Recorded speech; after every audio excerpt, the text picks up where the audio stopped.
Are we ready? Okay. Well, welcome everyone and to the special 5:30 special meeting of the City Council Successor Agency of the City of Brentwood City Council. We will be calling this meeting to order at 5:34. And could I get a roll call, please? Councilmember Mendoza? Here. Vice Mayor Meyer?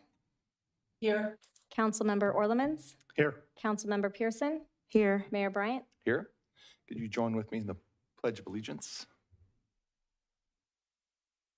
I pledge allegiance to the flag of the United States of America and to the republic for which it stands, one nation, under God, indivisible, with liberty and justice for all. At this time, we will open public comments. Before I do, Vice Mayor Meyer, can you hear us? I can hear you, and I would like to make a statement if that's okay. Yes. Thank you, Mayor. I am taking this meeting remotely through the Just Cause option, as I have picked up a really nasty bug, and as much as I like to give back, and you all know that, it's not something I want to share. Thank you. Thank you. Are you in a location that is private, and is there anyone else in the room? I'm in a location that is completely enclosed, and there is no one else in the room. Thank you. This time we'll open public comments. At this time, the public is permitted to address the City Council on items on the closed session agenda. If you're participating via Zoom, please raise your hand to speak under public comments. If you're in person, please file a speaker's card with the City Clerk. We will take public comment from those participating in the council chambers first, and then from those participating via Zoom. Remarks are limited to 5 minutes, and your microphone will be muted if you speak on items that do not pertain to the closed session agenda items. We've received 0 written public comments on this item. We do have one speaker in the public, Luke Santos.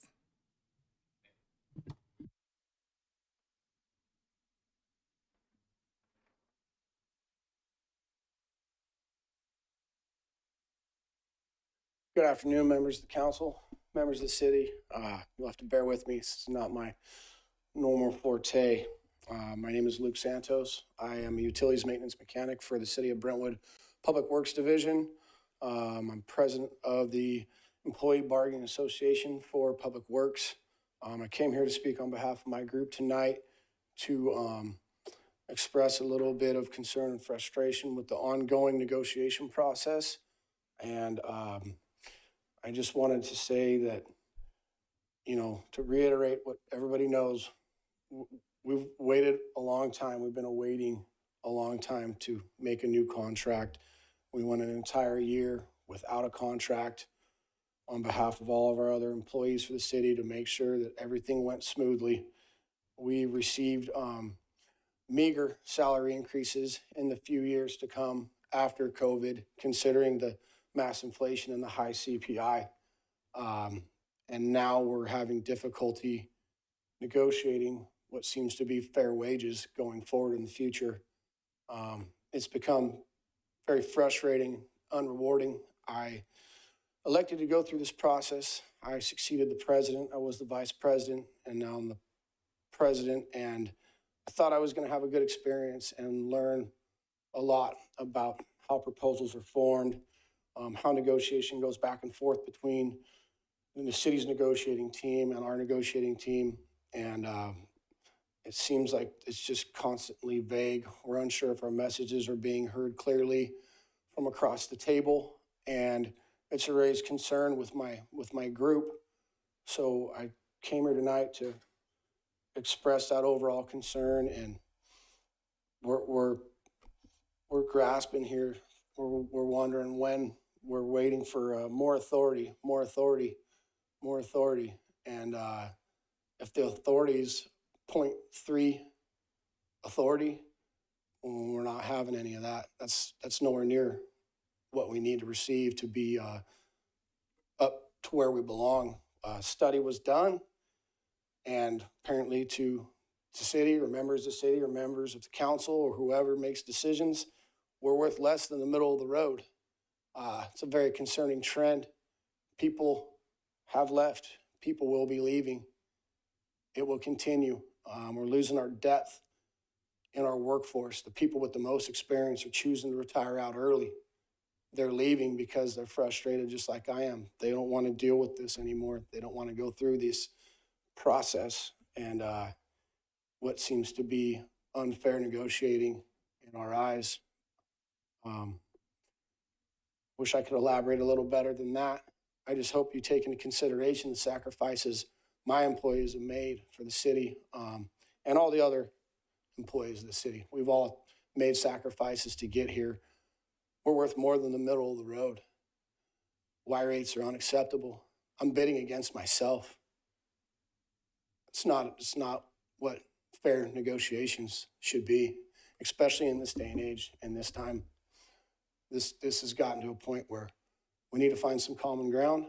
We're trying to be understanding. We've been very quiet. We've been very patient, and would like to see a better, more fair offer come across the table in the future. Thank you.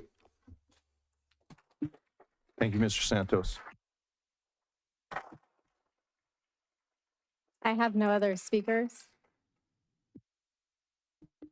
Okay, this time then we will close public comments, and I need a motion to recess to closed session. I make a motion to recess the closed session. Second. A first and a second, all in favor, aye. Aye. Mr. Mayor, Aye. I'm so sorry. I'm We need to sorry, do a roll we call. have to do this again. Could I get a roll call vote, please? Councilmember Mendoza, Aye. Vice Mayor Meyer, Aye. Councilmember Orlemans, Aye. Councilmember Pearson, Aye. Mayor Bryant. Aye. Okay, we are in recess. Thank you.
Good evening, everyone, and welcome to the August 13th, 2024 City Council's Successor Agency meeting. We'll be starting at 7:03, calling this to order. Could I get a roll call, please? Councilmember Mendoza, Here. Vice Mayor Meyer, Here. Councilmember Orlemans. Here. Councilmember Pearson, Here. Mayor Bryant. Here. We could join with me in the Pledge of Allegiance. I pledge allegiance to the flag of the United States of America and to the republic for which it stands, one nation, under God, indivisible, with liberty and justice for all.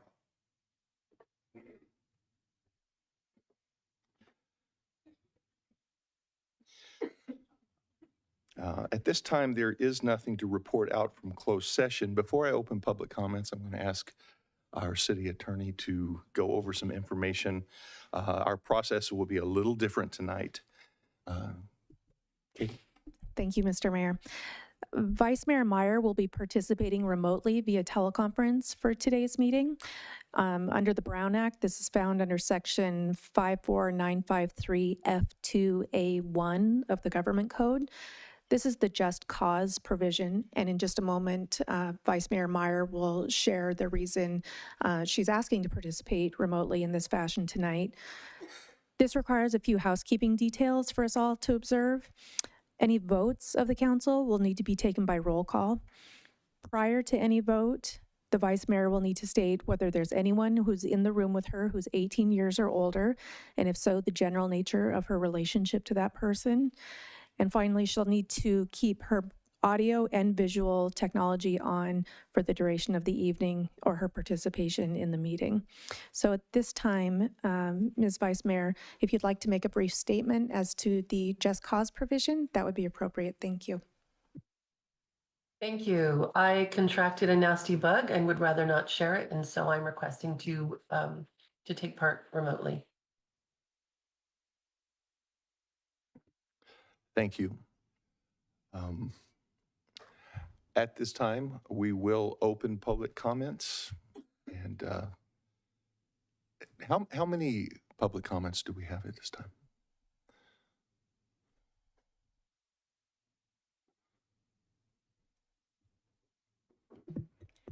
I have 12 public comments.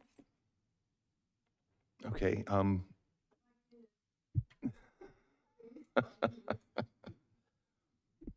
Okay, we'll keep it at 5 minutes for tonight.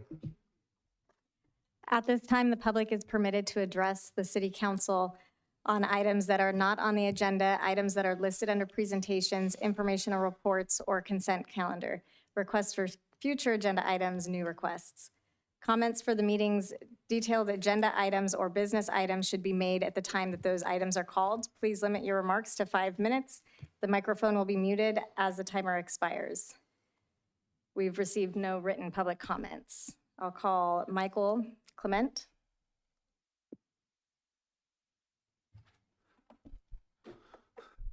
I want to thank the City Council for allowing me to speak in front of you in this chamber. I'm a Brentwood resident. I served in the United States Army. I was stationed in Germany in Fort Bragg, North Carolina, served in 2 combat tours, one in Panama and one in Desert Storm. And the nature of my presentation today is just to discuss the patriotism of what us veterans go through here and what we've seen in the media and what we've seen in our community. I'm through and through American. I bleed red, white, and blue. And having done that, I've been called to a greater good. And that is the Veterans Day ceremony that is happening every November 11th at 11th hour of the 11th day. And there, we bring together our veterans and our veteran community along with supporters, family members, and whatnot. And it's very important that as a collection of veterans that we get support not only from the City Council, from our community, and from fellow veterans. Now, I'm not to point the finger at anyone here, but I just noticed that since 2013, being the chair for the Veterans Day ceremony, I've only met a handful of council people and mayors. And to me, that's the biggest day of our life as veterans. And we would really love to have the participation of the council and our community leaders come there and be a part of it. Because with a coalition of members of the council and community members and veterans, we can really team up and do something good for this community. And I think that it's been missing somewhat. I have some ideas. I have a lot of thoughts on this. Since 2013, it has been growing. It has been exciting for the veterans to be called out and to participate and to be acknowledged. And a lot of times they carry this baggage of their service and they have no way to express it. And when they do come out to the ceremony, all it takes is a pin, a hat, a shirt, along with another fellow veteran, and they build a coalition, they build a relationship, and that's where we bring them into our veteran service organizations. Right now, currently, our Veterans Hall is somewhat under attack. I say that because we have been approached by the county to take about 13 feet or so, and having to restructure our area. I just hope that works out in the benefit of the veterans.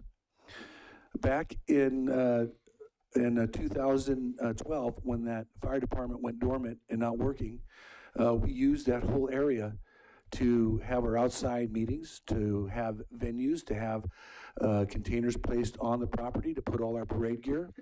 Without not having that, I don't know what we're gonna do with our service gear that helps us support the community in parades, in fundraisers, in funeral services, or whatever it takes.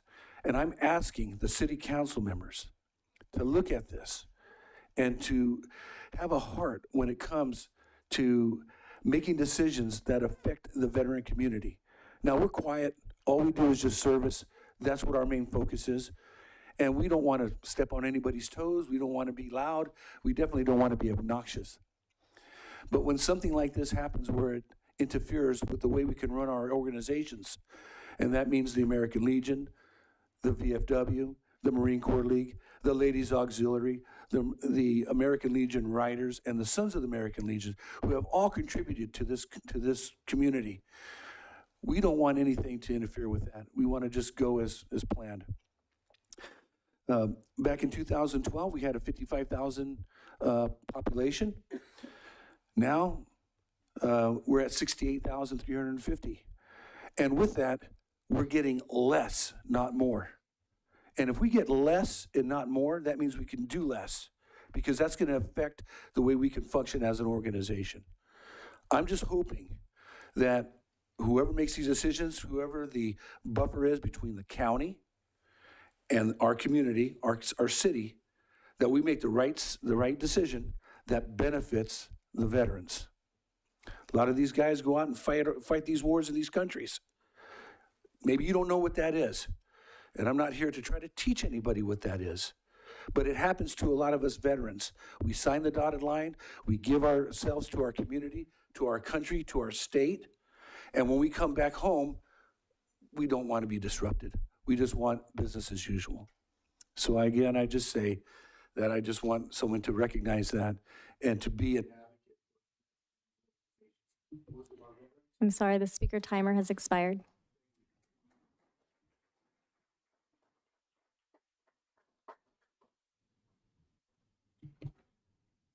The next speaker is Yildiz.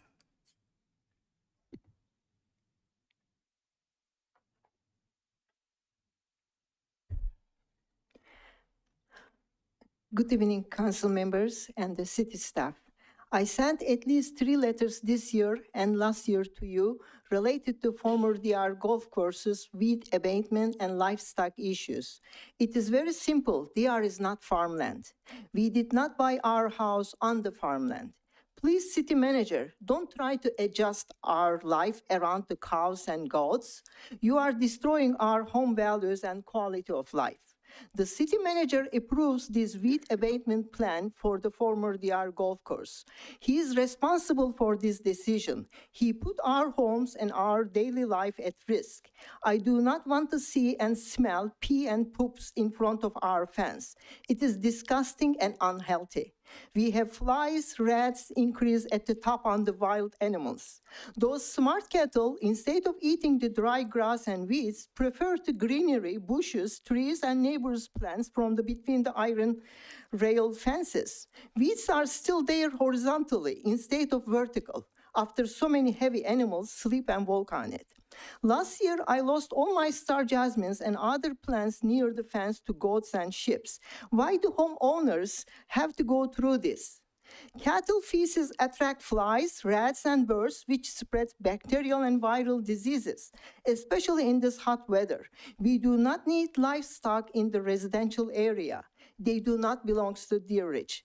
How would you like to have poops and pees next to your backyard fences? Plus, the entering of the Deer Ridge next to Foothill looks like horrible with field of the poops. At the beginning of the summer, in open space locations around town, the city of Brentwood cuts their own-grown weeds by power mower. If using cattle and goats are so beneficial, why the city doesn't use those animals in the city's open space areas?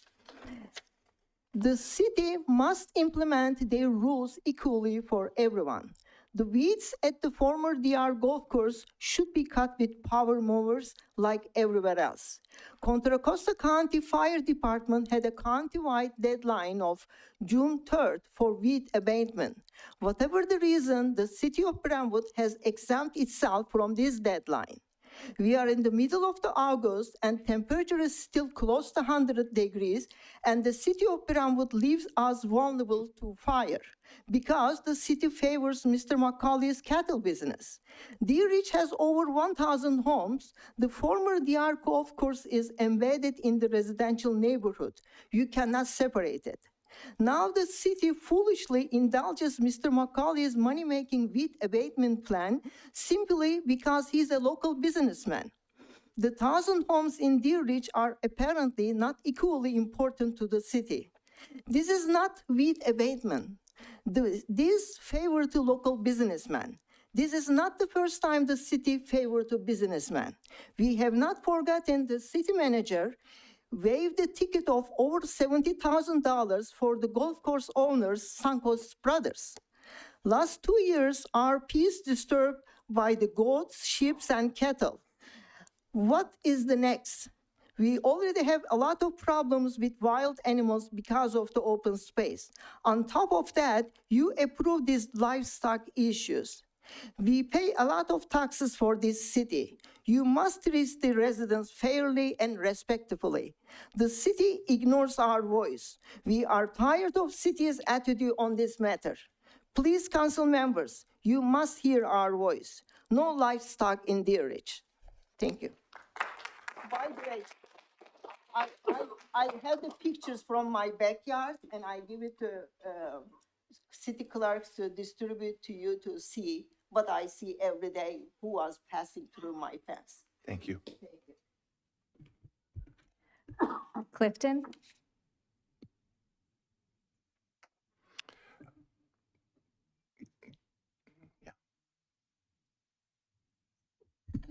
I'd also like to talk about this issue of turning a closed golf course into a cattle ranch.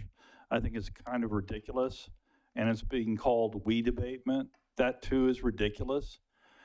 To have 30 or more cattle on a former golf course for weed abatement is simply ridiculous, and I don't understand why the city allows this kind of conduct, simply because they don't have regulations apparently against it. What's wrong with simply a lawnmower to cut the weeds? Why are you allowing Macaulay or World Business Academy or Suncoast engage in this kind of behavior in the back, essentially in the backyard of some Deer Ridge residents who back up to the former golf course? It's ridiculous. It's getting worse. When's it going to stop? When's it going to stop, this kind of conduct that we get from the city? Thank you. Before we call the next public speaker, I'd like to give, do we have staff a moment that we can give some clarification and an update to what the city is doing regarding this concern. Sure. Good evening, Mayor and Council. Public Works takes care of the weed abatement for many of the city-owned properties. The park staff also does some of the park facilities, but we only do weed abatement on city-owned land. We don't do weed abatement on any privately owned property. So we don't have anything to do with the cattle grazing operations that are at Deer Ridge currently. I believe there is some language in the Muni Code that regulates what animals can be allowed to forage and have within Brentwood, but that would come under the community development purview, and I really don't know what those regulations are, but the city only uses goats and we only do it on city property.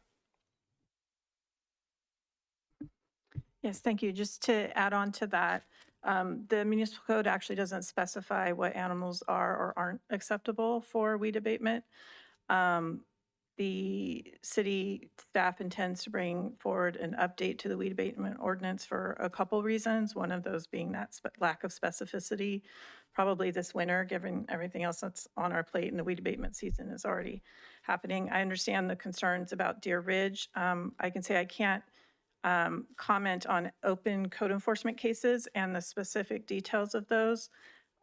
We are working with the property owner to remove the cattle from the location. I can't get into many more details than that. Just to clarify for the residents, there are two different sets of weed abatement regulations. The city has its own weed abatement regulations that apply year-round on any property in the city. And there's different regulations depending on the size of a parcel and its acreage and that sort of thing. Contra Costa Fire also has its own weed abatement regulations related to the fire season with their own timelines. We work in tandem with them, usually during weed abatement season, but we also conduct weed abatement. We respond to weed abatement cases and complaints all year round related to the city's regulations.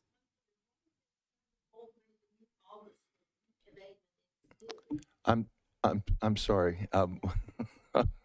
I understand. I just thank you, Steph. I just wanted our residents to know that we are working on it. We're not just not taking any steps. We are working on it, and council is aware of it, and we really appreciate you letting us be aware of it. Thank you so much. And one more thing, I appreciate the support that you give each other for the speakers, but if you could refrain from applause or booing. I haven't heard any booing, but we want every speaker to be able to feel safe and have equal access to present what they feel. And sometimes that could be very intimidating to people that are not accustomed to public speaking regularly. So if you could refrain from doing that, I appreciate it. Thank you. Next speaker. Carrie?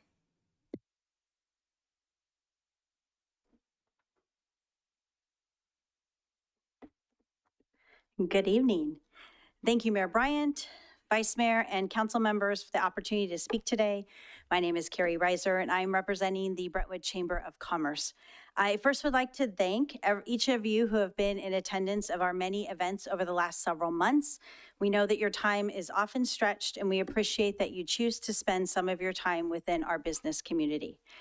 The main focus of what I wanted to speak to today was to announce the launch of our in-person business coaching that we're having in our chamber office. Through the generosity of the city's economic development grant, we will be able to have a business coach from the Small Business Development Center from Costa Alameda County twice a month to help the businesses here in the community. I'd like to thank the Economic Development Department for their recommending our grant to be fully funded, and for the lead committee for agreeing with them and fully funding it as well, and then for each of you for voting it in. I also would like to thank Abraham from the Economic Development Department, as well as Nancy Marigold and her team at the SBDC for their help in getting us launched. We launched yesterday. The website is up. People are making appointments to meet with our coaches, and the first coaching session will be at noon on September 11th. So we're very, very excited. It'll be twice a month, the second and fourth Wednesday of every month for now until the next year. Any Brentwood business or Brentwood citizen interested in opening a business is welcome to take advantage of this opportunity. And I think the easiest way for people to schedule an appointment is to visit either the city's Facebook page or the chamber's Facebook page, because right now we're blasting it all over. And there's the link in order to schedule an appointment. And this was one of my goals when I became chamber president, was to have this in-person business coaching. I'm super excited that we got it launched, and I wanted to thank all of you for that opportunity to be able to see one of my goals be achieved. So thank you very much and have a great evening. Greg?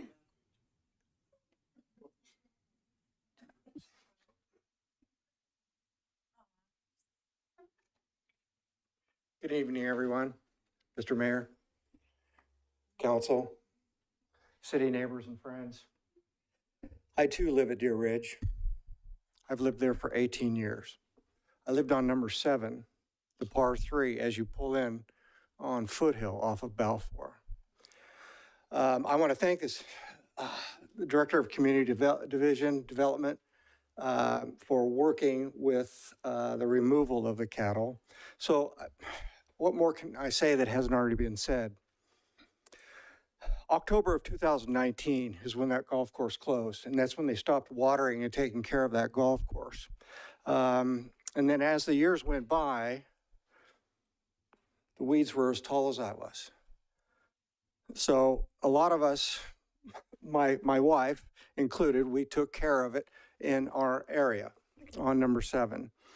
So I guess at this point, I can just give you an update because frustrations of just, I can't, I don't want to be frustrated anymore. I'd just like to see some progress, some communication, so let me just provide an update. I don't know if the delay, I don't have all the details, but I don't know if the delay in opening the restaurant at the old Deer Ridge Country Club is being delayed because right there at that restaurant is a cattle water trough. I wouldn't want to go sit outside with a glass of wine and order an appetizer with the cattle grazing and watering right there. I mean, literally, it's this close as I am to you, Mr. Mayor. They've been on holes number, well, somebody went to a great deal of expense to put that kind of fencing up around the entire golf course. That was, well, as I said, they've been on holes, they were on number 9 by the clubhouse and number 8 for a very short period of time. Since May, they have been on holes number 5, 6, and 7. There's nothing left to eat there. All they're doing is just finding a tree to lay underneath in this weather and doing their business. I'm right there on the golf course. We can't, it's not pleasant, and we can't go out back in our backyard for very long just because of the smell, the flies. So my next point is, okay, we were talking about weed abatement, and I believe Mr. McCauley mentioned something about the stages of what his plan is. So I would like some information as to when is he going to implement the next stages. From what I understood from his Facebook, first the cattle were going to take care of the weeds, and then the weeds that the cattle would not eat, he was going to control, and then he was going to take care of the eradication of all the ground squirrels. There's hundreds of them now. We can't keep them out of our yards. We're keeping the gopher hawk manufacturer in business trying to catch these things and keep them out of our yard. They're invasive. I would just like some information, some update, and I hope we continue to make progress in a timely manner. Thank you for your time. Have a great night. Cinziana?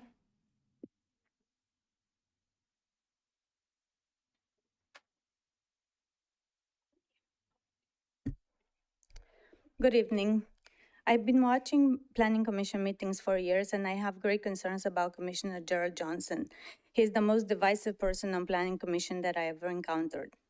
I gave him more than 6 months to learn, get acclimated that I'm acclimatized with the meeting, city business training time is over. His disgusting rhetoric last week saying that District 2 people only deserve fast food determined me to come in front of you and say something. During last week's meeting, he was very disrespectful to his fellow commissioners. The way he addressed to Dr. Alberts was simply misogynistic and divisive. He criticized their previous position on the project discussed. People have the right to change their mind, especially when new information and evidence is presented. He accused his fellow commissioners in the most condescending tone that they are trying to poke holes in the project just to get it denied. Yet, when it came to the design review for Popeye's restaurant, he contradicted himself. He had objection to the design during April meeting. Last week, he said the design was great when the design of the restaurant did not change at all. He flip-flopped on this issue, so I question his sincerity and morals. Clearly, special interest placing profit over people was a priority for him, and he went to great lengths to silence the commission and bringing their arguments during discussions. He discarded staff's recommendation on the project and showed clear disregard for general plan and Brentwood Boulevard specific plan.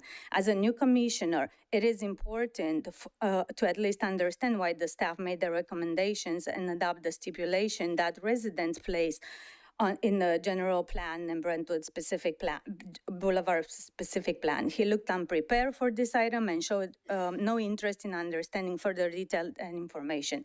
The duty of a planning commissioner is to recommend plans for the regulation of future growth, development, and design of the city and carries out the provisions of the general plan and zoning ordinance. Mr. Johnson chose to ignore the general plan and Brentwood Boulevard specific plan, choose profit over people and our quality of life. He proved to be completely unaware that the regulatory effects of zoning are immediate, while the provisions of a general plan are long-term. If a general plan's implementation is limited to zoning, facing a long-term development, so may that it meets in general plan's objectives can be difficult. He is completely unprepared for the job in general. Look at the May 7 meeting when he expressed interest to be on the municipal code committee. He thought that would be a learning experience, adult education, continuing education, whatever you want to call it.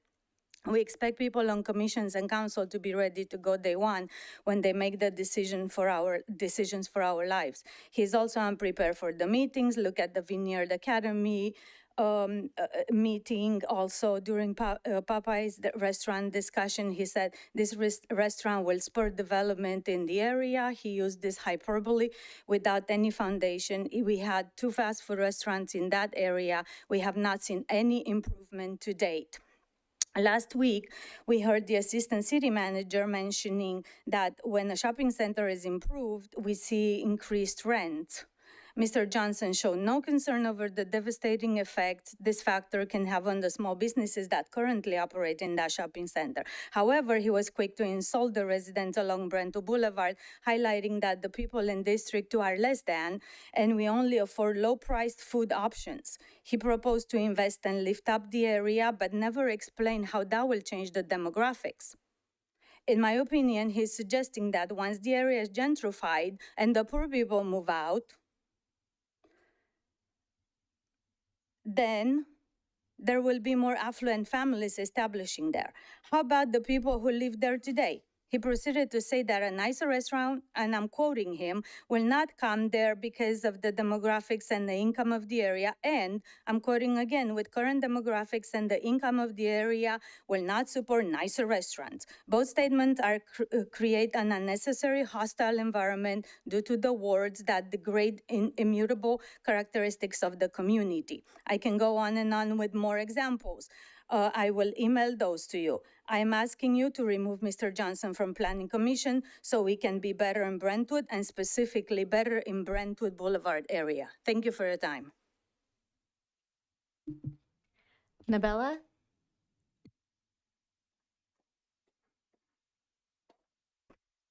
Good evening, everyone. I want to thank you all for giving us this opportunity and the time to speak about the Deer Ridge issue. I'm also a resident of the Deer Ridge, and I do agree with my fellow neighbors that seeing goats and cows in our It's like 100 feet away from our backyard. Seeing them, it's kind of not really good. For example, I had guests over, and in the middle of us talking, and they saw, one time they saw goats, and then another time they saw cows passing by, and they were looking at me like, what's going on here? So I hope you get the point, but I do agree that if you can come up with a good solution that it works for both the residents and for the city of Brentwood, I would really greatly appreciate. I'm sure my neighbors would appreciate that as well. Thank you so much for your time. Surrender.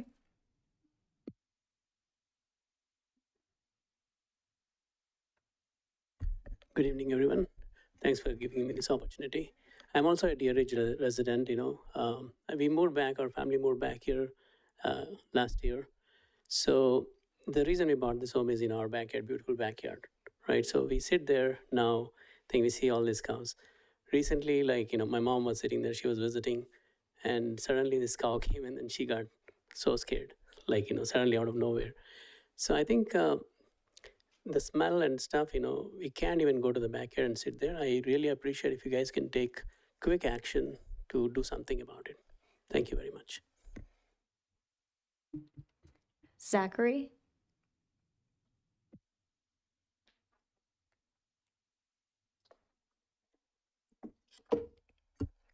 Good evening, members of the City Council.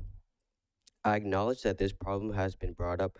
However, please give me your undivided attention because my concern is different. My name is Zachary Chi, and I am a student at Heritage High School. I'm here today on behalf of the students who live in my neighborhood, Deer Ridge, to address an issue that has become a significant challenge for us on our daily commute to and from school. As high school students, we have a lot on our plates, balancing academics, extracurriculars, and preparing for our future. The last thing we should have to worry about is getting to school safely.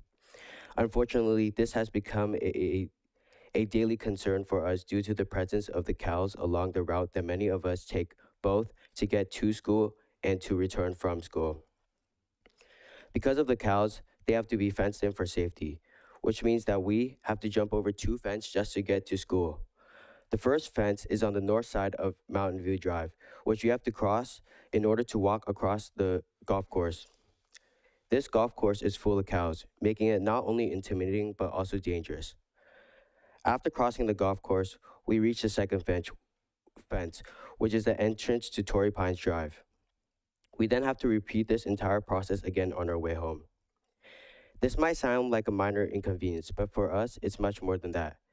These cows are large and unpredictable. Passing by them each day is not only intimidating, it's genuinely scary for some of us.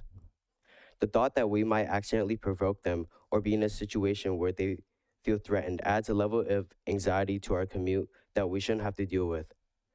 On top of that, the ground is often littered with cow feces, which makes navigating the area even more unpleasant. It's not only just about avoiding the cows anymore. We also have to be careful where we step, which adds to the stress and frustration to our commute. Additionally, if we take a detour to avoid this route, it would take us 25 minutes compared to the current 10 minutes. This extended travel time is not only inconvenient, but also intensifies the problem. Brentwood is very hot, and spending more time walking in the heat makes the commute even more challenging and uncomfortable. We understand that livestock is an important part of our community, but we believe that our safety and our ability to get to school and back home without any obstacles should be a priority. We are asking for your help to find a solution. We all know how important education is for our future, and ensuring that we get to school and return to home safely without any unnecessary challenges is a small but significant way to support that. We hope you consider this issue seriously and work with us to make our daily journey to and from school less stressful and safer. Thank you for your time and attention to this matter. We look forward in finding a solution together. Thank you. Ken.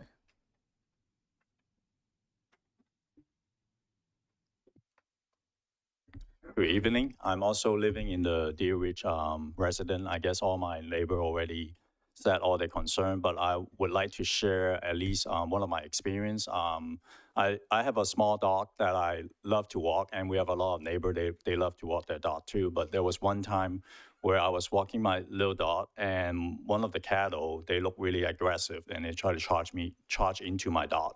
And it's a really concern to me because it's not just our public health anymore, it's our safety as well. So I just want all the council members to hear that. I'm sure you guys hear a lot of our neighbor concerns because we really think this is a big deal. And for those of you who've never been to the area, I highly recommend you make the drive and take a look at it because you guys did a good job on the block, maintaining all the landscape. But behind the block where you see the open field is like a completely separate environment. So so we have no place for cattle in our residential area. Thank you. Fred?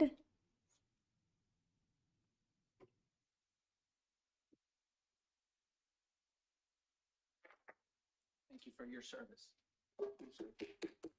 I applaud our veterans. That's who we applauded, Mr. Mayor. I found that rather offensive to tell people not to applaud. My name is Fred Sahakian, Dr. Fred Sahakian. I am the president of the Alameda County Management Employees Association. We are a management union of 2,000 employees, not far from here. I live in Contra Costa. I am now not surprised. I am hearing how dysfunctional things are in Brentwood. I am hearing it from my fellow public sector employees. I am hearing how cheap you folks are. I'm hearing how much manure is on the streets. This place is slow. This place, nothing's happening. Your staff are suffering. You are losing staff. I'm not sure who gives you information, but the truth is you're losing staff to other cities, to other counties. I don't want you to be Alameda County. We're losing folks too. We have a 30% vacancy rate, but I'll tell you, no one wants to come work for Brentwood. That manure is going to continue to grow. And I'll give you an example of why. When my 3-year-old was born, we used to have to get Pediasure. This can 3 years ago was $16. I'm a public sector worker. I'm not wealthy. He drinks and eats a lot, and he still does. This can is now $26. That's what, a 60% increase? You need to take care of your public sector workers. That's the message that's here today. I just see dysfunction. I've watched your videos online, and so I'm here representing our union in support of all the public sector workers that are here. And you folks are not broke. I don't know what dysfunction is, what's going on internally, but Brentwood is dysfunctional. And I think that's the main message that I'm hearing. You folks have to just step up. People just want a decent living. That's all they're looking for. No one has joined the public sector to become wealthy and rich. Get rid of the myth that public sector workers we're so fine and we're doing all well. Our salaries are sometimes half of what they can earn in the private sector. So the message here is treat your public sector workers better, because otherwise you're going to have a 30% vacancy rate or worse. And then what's going to happen is no one's going to be picking up the phones to answer the calls from your constituents. Nobody's going to be shoveling the manure. No one's going to clean the roads or fix the roads or do any repairs. If you have a water main break, you're going to wonder why it's taking a while. So I just wanted to give you that concern as you're moving forward. And it was interesting that your public sector employees, some of your associations reached out to us. And I said, well, I've been hearing about all this dysfunction. I'm surprised. I love Brentwood. I come here. My kid loves to run around the streets and the different farm areas. We love it out here. But I'm hearing this council is out of touch. And I think you can improve. It's hard doing what you're doing. But I think there's a lot of area for improvement. You're fortunate. As a city, you're not broke. So I think it's time to really do what you can do to be more in touch with your staff, listen more to your staff. They live here, a lot of them. They work here. They know the ins and outs. They're not politicians. They're not trying to send you in the wrong direction. So trust them a little bit more.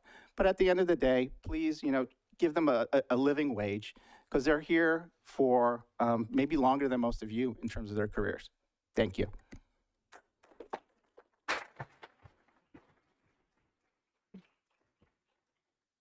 Sonia?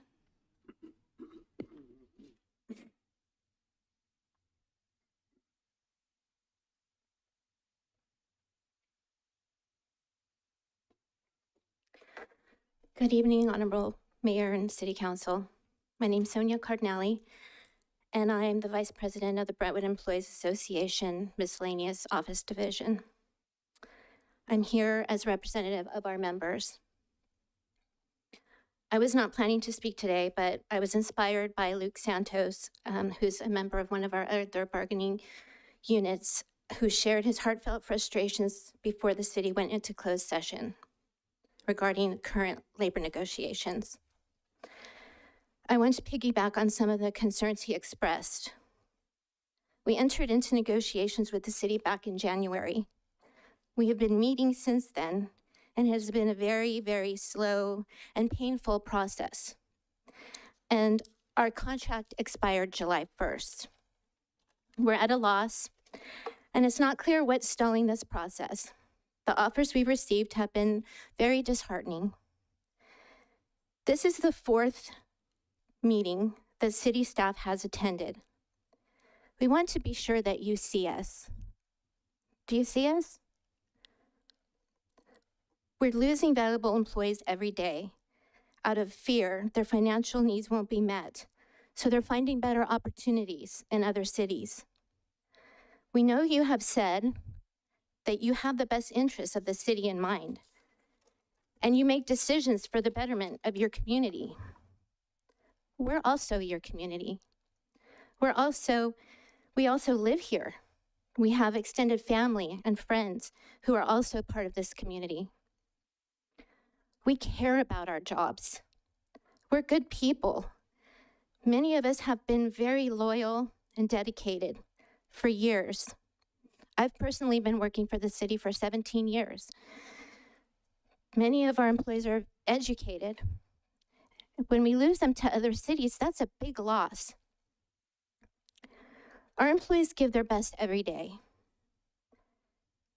whether you believe it or not. We have built relationships with our residents. We answer their calls. We pick up their garbage. We are out there when it's pouring rain and we need to lay sandbags. We help our public at community events. We serve, and we're happy to be there. We answer your 911 calls. Councilman Pearson, you went over a long list of employees who you wanted to thank for their help at the Juneteenth celebration. That was so very nice of you. We are often told we are valued employees, yet we haven't received a fair offer from the city. We're just the same as the rest of the people in this community, struggling. We have to pay the same water and garbage bills, PG&E, the food prices that have skyrocketed. We have childcare needs. We were asked during the last negotiation period during COVID to bear with you and accept the fact that things were uncertain for the city financially. We are well past that. We were told the council would remember us, but we feel forgotten. Can you see us? Our morale is so low, and I've witnessed some employees in tears, afraid of and feeling dread to come to a job where they feel you don't care if they are gone tomorrow. This is our livelihood. We care. We care about this community, and we want to do our best to serve them. Some of you won't be here in November. This will be your legacy. Please be fair. Please take a closer look at what we are asking for. We are asking for you to be fair. There was a study completed recently that compared our staff's compensation with other surrounding cities, and many of them are making more and have already received cost of living adjustments, yet we're still at a standstill. We're waiting in good faith, and we're hopeful you will do the same.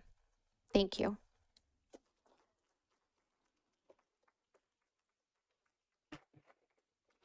Mary?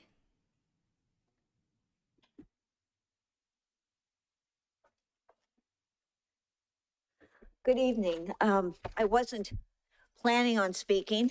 I came here to show support for my fellow neighbors at Deer Ridge and the cow problem.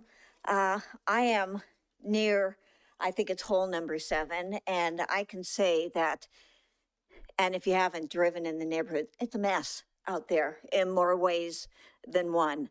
The cow droppings are significant. There is no more grass to be eaten. It's an eyesore. It's not what I bought into when I bought into Deer Ridge. I'm sure my neighbors can agree. But we are asking for your help. We are asking for your intervention to help us find a resolution to this. I heard that mowing was an option that should have been done all along. You know, now we have cows eating and grazing, but it's still a fire hazard there. We're right in the middle of a tinderbox.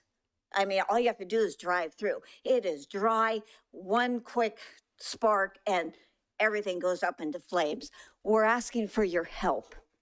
You know, we understand the jurisdictions and the laws. We get it.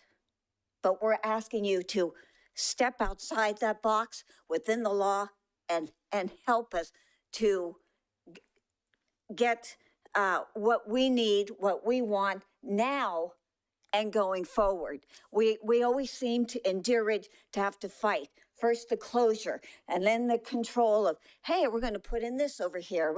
We have to fight. We need your help. Could you be on our side and help us find a meaningful and joint resolution to this? Because it's an eyesore in more ways than one. One of my neighbors said something about critters.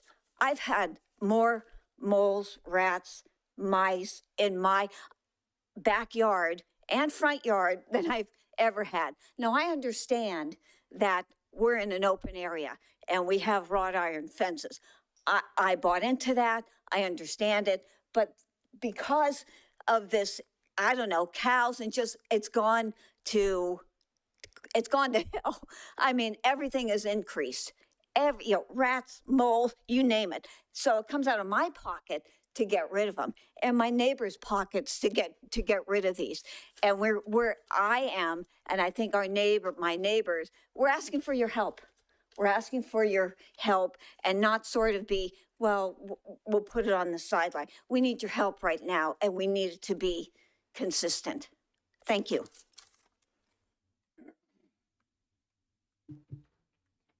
I have no additional speaker cards. Oh. You checked both boxes. I have it. Danny, go ahead.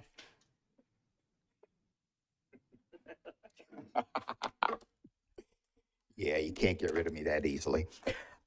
Before I go into my rant, I want to take 15 valuable seconds out of my time and have all of you applause, hoot, holler, do whatever, get it out of your system, because those additional seconds of clapping does eat into somebody else's time. So please, 15 seconds. Just, come on, I'm serious. I'm eating up my time here. Oh, God in heaven. Jeez, all right, I don't want to hear anybody after this. All right, so COVID and open comments. Mid-June, I contracted COVID, so I couldn't come up. I wanted to talk, as I always do, but I couldn't because open comments was denied. COVID is on the rise.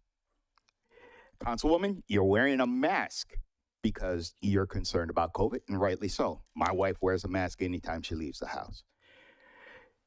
So let's add this to the litany of reasons I believe that we should be able to be heard. Popeyes. You heard a lot about income inequality and how you as the city are not treating your employees fairly. All right, so Popeyes. The usual suspects: revenue, taxes, employment. all right? Smoke and mirrors. They say they'll have 33 to 35 jobs. There are not jobs. That's 30 to 35 head count. What's called the full-time equivalent is going to be, that's where that 30 to 35 come in. It's not 30 to 35 full-time employees. It may be 8 full-time employees. The rest are part-time. One of the things about part-time, even in California, if you work under 32 hours, the company's under no obligation to give you benefits. So even though you may be getting $20 an hour, you're going to spend at least 5 of that covering yourself. So let's not talk about, income. Taxes? Here is the question I ask, all right? Some of you are in favor of Popeyes. Some of you aren't. Some of you will say, well, what else is going to be placed there? All right, so let me ask you this. What if a CBD grocery store wanted to be placed there? It's legal. It is a business. It will generate tax revenue. It will employ people.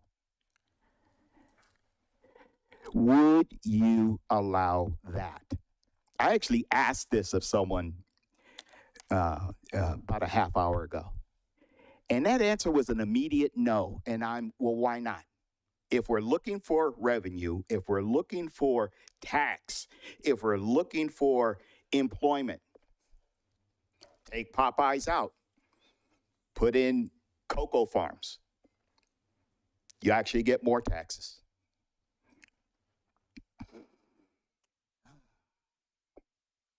And the whole thing about, and this was the other thing that they actually brought up, traffic. Their records showed that traffic, parking, what have you, will go from about 80 to 1,200. Now, that would be spread out again amongst all those other fast food joints, okay. But it's still 1,200 cars on Brentwood Boulevard. They say, again, going back to employment, well, someone asked, what if you can't staff? Their answer was, we can pull from our other restaurants so we can maintain headcount. Well, doesn't sound like 30 to 35 new jobs. It sounds like 30 to 35 people just going from this place to this place, this place to this place. So let's not go with the smoke and mirrors. All right, let's be honest about it. Traffic will suck. Revenue will come up just incrementally and not that much. And you guys should have clapped.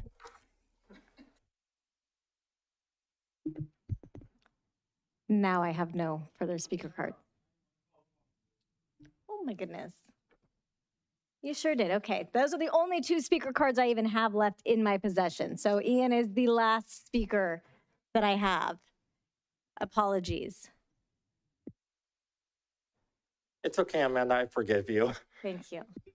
Good evening, council. Good evening, staff. I wanted to share a story of staff. So today, I was driving down around 2:30 down Belfort, trying to get to the post office. And I see traffic just randomly stops. There was a small black dog right at the Marsh Creek Trail running across Belfort. Everyone stopped. I was the closest to the turn lane, so I pulled over with hazards on to go try get the dog. If it were my dog, I want someone to try their best to go get it. And then I see on the other side, I was heading towards Walnut. There was a Parks and Rec guy in a truck. I didn't get his name.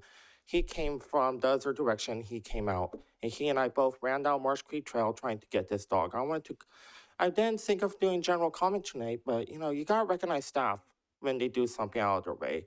The way that Brentwood staff really care for people like that, like this, he left his city truck right there and stopped traffic to go help capture a dog. So first, the dog doesn't get killed and cause a safety hazard. Both a Brentwood resident gets to hopefully get their pet tonight. We couldn't find the dog. I'm praying right now that the dog was found. I went all the way down Creek Road to try and intercept this dog, but I lost communication with other people searching.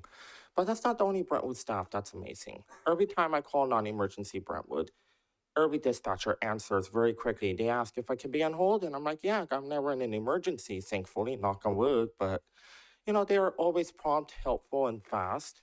Every officer I've interacted with. Unfortunately, I got caught up in the traffic enforcement of the schools on accident, totally my fault. But Officer Stronberg, but shout out to Chief, to Officer Stronberg, thank you for giving me a warning. Like, I was totally just not thinking, and I was not endangering anyone, but, you know, California rule.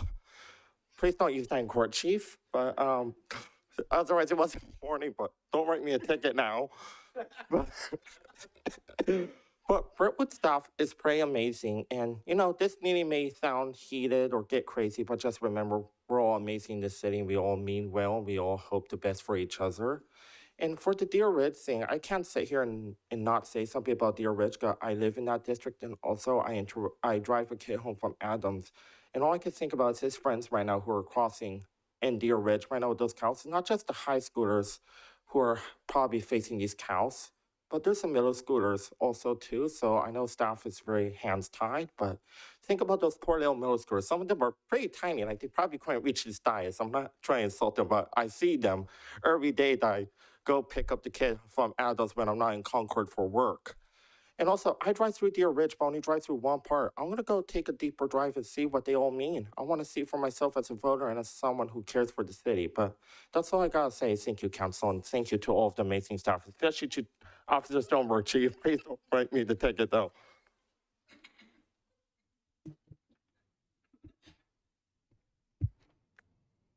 I have no additional speaker cards. Okay, then at this time, going once, we will close public comments, move into informational reports from the city and staff. And I'll start with council member. I'll quickly go through it. Watch the planning commission meeting, and based on the public sentiment and all the feedback, actually you could read some of it on the press. I have pulled Popeyes for a review, so we'll be looking at that again a little bit more in detail. I attended National Night Out, attended the Downtown Coalition membership meeting, attended Hometown Nights, a closed session, and during informationals, Tim, can you give an update on the Somerset Wall? I've got a ton of emails today about that. You're doing something behind the scenes, so we should probably be privy to that. Thank you. Person. Good afternoon, everyone. Sorry if you can't hear me through my mask. I'll try to speak as clearly as possible or lift it up a little bit. I watched a part of the Planning Commission meeting, went to a closed session,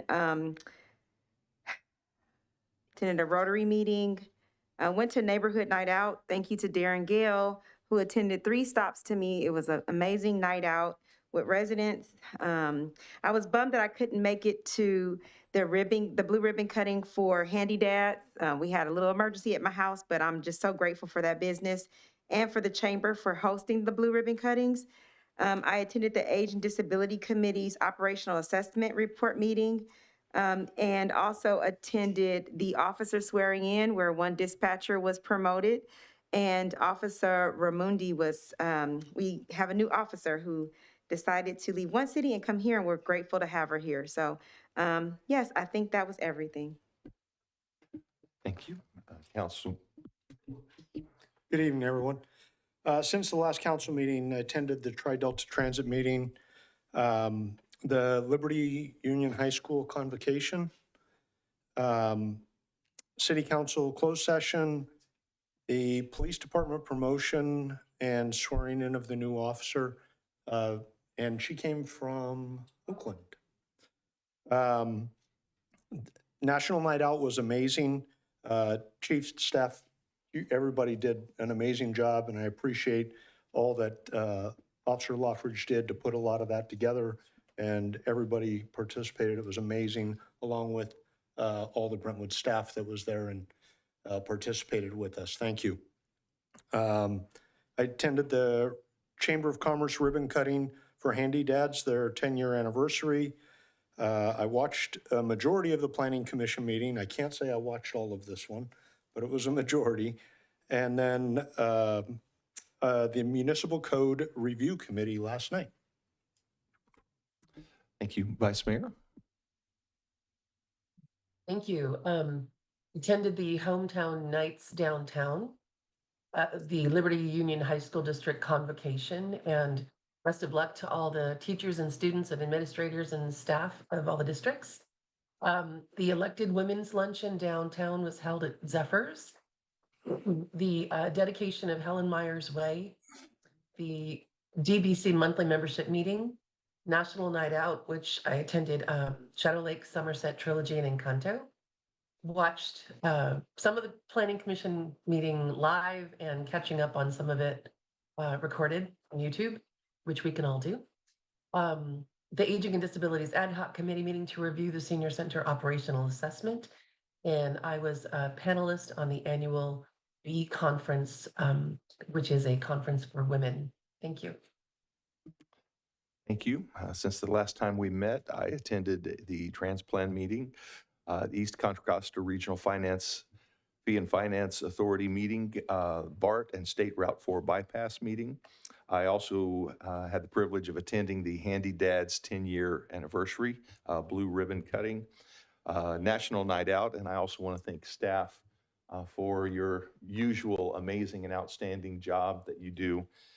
You are just phenomenal at everything you do, and you make it a great place to live in Brentwood. Our families really enjoy it, and it means a lot, so thank you. Also got to attend the meeting unveiling of the Helen Myers Way alleyway. I also want to thank staff for your work with that as well. It means a lot to the Myers family. They have given a lot to this community for many, many decades. And so that was a real privilege to be a part of that. Attended the mayor's conference, and I also attended the swearing in of Officer Ramonde and also our dispatcher. And I attended the Tri-Delta Transit meeting, and I have nothing further to report at this time. So Mayor, Bruce is going to give an update on the Sound Wall project. Good evening, Mayor and council members. Yeah, Tim asked me to give an update on the, so this is the Somerset 1 wall. As you recall, this wall came up during the CIP workshop and was talked about. We had Wood Rogers that came and did an assessment of the wall. And so we have a study that shows the assessment of the wall. And when this went to the CIP workshop, it was an unfunded project, but it was added to the CIP program for a future project. At this time, we are working with Francisco & Associates, our consultant that helps us with our landscape lighting assessment districts. And we are working through options for the funding of the wall. This is taking some time, as this is the replacement of this wall is over $2 million.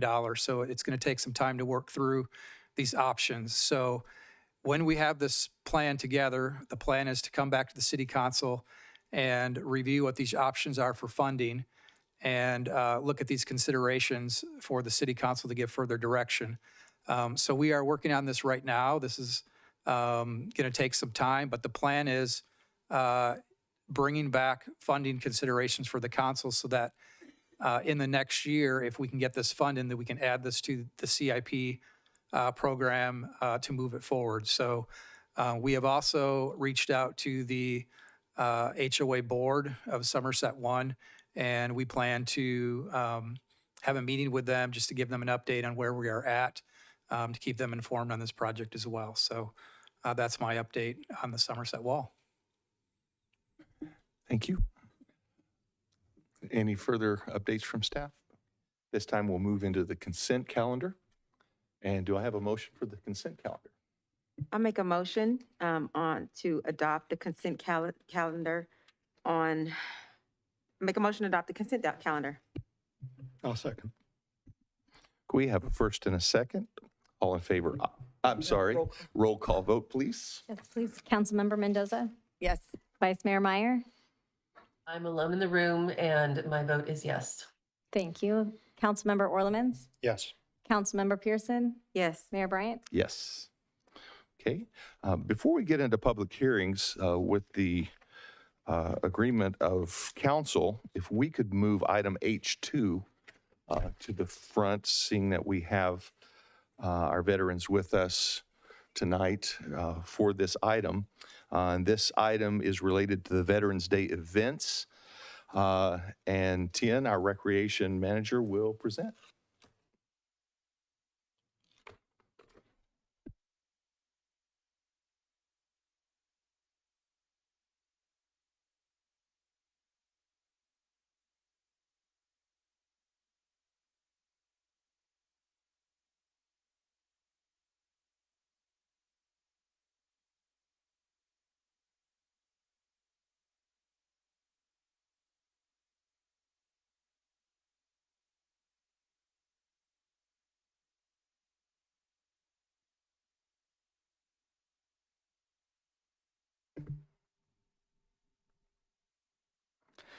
Thank you, Mayor. Good evening, Mayor, City Council, Tien and Recreation Manager. Tonight, staff will be presenting and seeking feedback and direction from City Council in regards to options for a 2024 Veterans Day event, as well as future events to honor military veterans. So to start off with some background, the agenda item originated as a future agenda item request from Councilmember Pearson in 2023, asking city staff to look into hosting a Veterans Day event in 2024 with budget information, staffing, partnerships, vendors, and other relevant information. To provide some context, Veterans Day is a federal holiday annually observed on November 11th. The holiday originated as Armistice Day, commemorating the end of World War I. Excuse me. On November 11th, 1918, and was later designated as Veterans Day in 1954 to honor all military veterans, not just those from the First World War. Tonight, we provided a number of options with cost estimates to discuss, ranging from $6,850 to $31,550. And as mentioned in the staff report, we are looking for feedback and direction for this fiscal year, but also for future fiscal years as well. The options tonight are presented and based off of conversations city staff has had with our local American Legion on ways to honor veterans on Veterans Day. We also conducted and considered research done by city staff on how other cities and municipalities honor their veterans. This information can be found in tonight's staff report as attachment 2. So to start off, we wanted to identify ways that the city has been doing and recognizing veterans. The first one is the Military Veteran Banner Program. This program has been in existence since 2016. The program originated as part of a Better in Brentwood campaign, and it recently moved in the last couple of years over to the Parks and Recreation Department for administration. The program is basically banners that can be purchased by local residents or families to honor military veterans, and they're annually hung in Veterans Park, typically Memorial Day to Veterans Day. Similarly, there's a Veterans Park Memorial Tiles program. This program is very similar, where families can purchase tiles to honor military veterans. This is only specific to veterans. The tiles are located at the memorial at Veterans Park. Also, the city typically hosts the annual 4th of July parade. This parade is typically led by veteran service organizations, and we've been doing this since 2017. And recently, the City Council has passed a list of annual proclamations, and that does include Veterans Day and Memorial Day for proclamations. City also works with the Downtown Brentwood Coalition, and that's why I wanted to separate out as a co-sponsor. The Downtown Brentwood Coalition actually takes the lead on their annual event, Bags and Brews. This happens around Memorial Day. This event, again, is a DBC event with co-sponsorship with the city through the fee waiver process. So again, that is something that the city is involved in, but it is the DBC that takes the lead on that event. Separate from city-sponsored event, there have been annual veteran celebrations that have been hosted by local veteran organizations. The two that stand out in my mind have been the Memorial Day event at the Brentwood Cemetery. This is typically led by the local VFW, Veterans of Foreign Wars. And also there's a ceremony that happens in Veterans Park annually on Veterans Day. This is typically led by the local American Legion.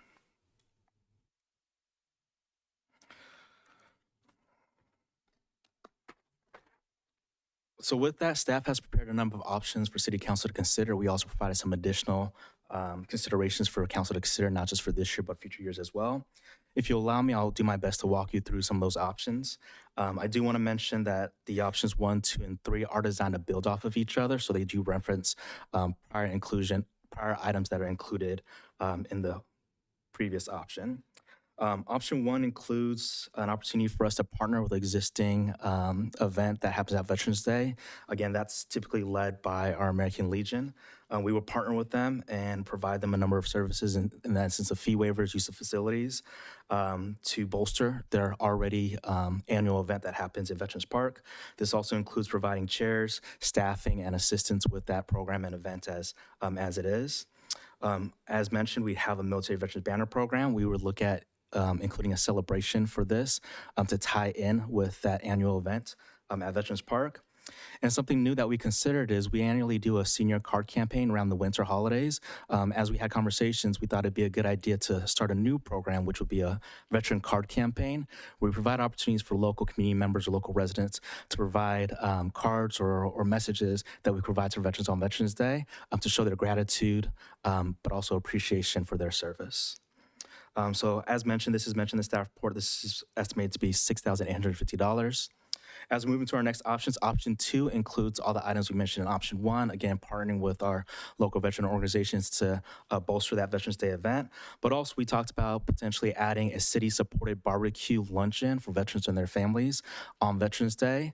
Again, utilizing the facilities. We talked about using the Senior Activity Center, which is on the same campus of Veterans Park, where the Veterans Day event is located.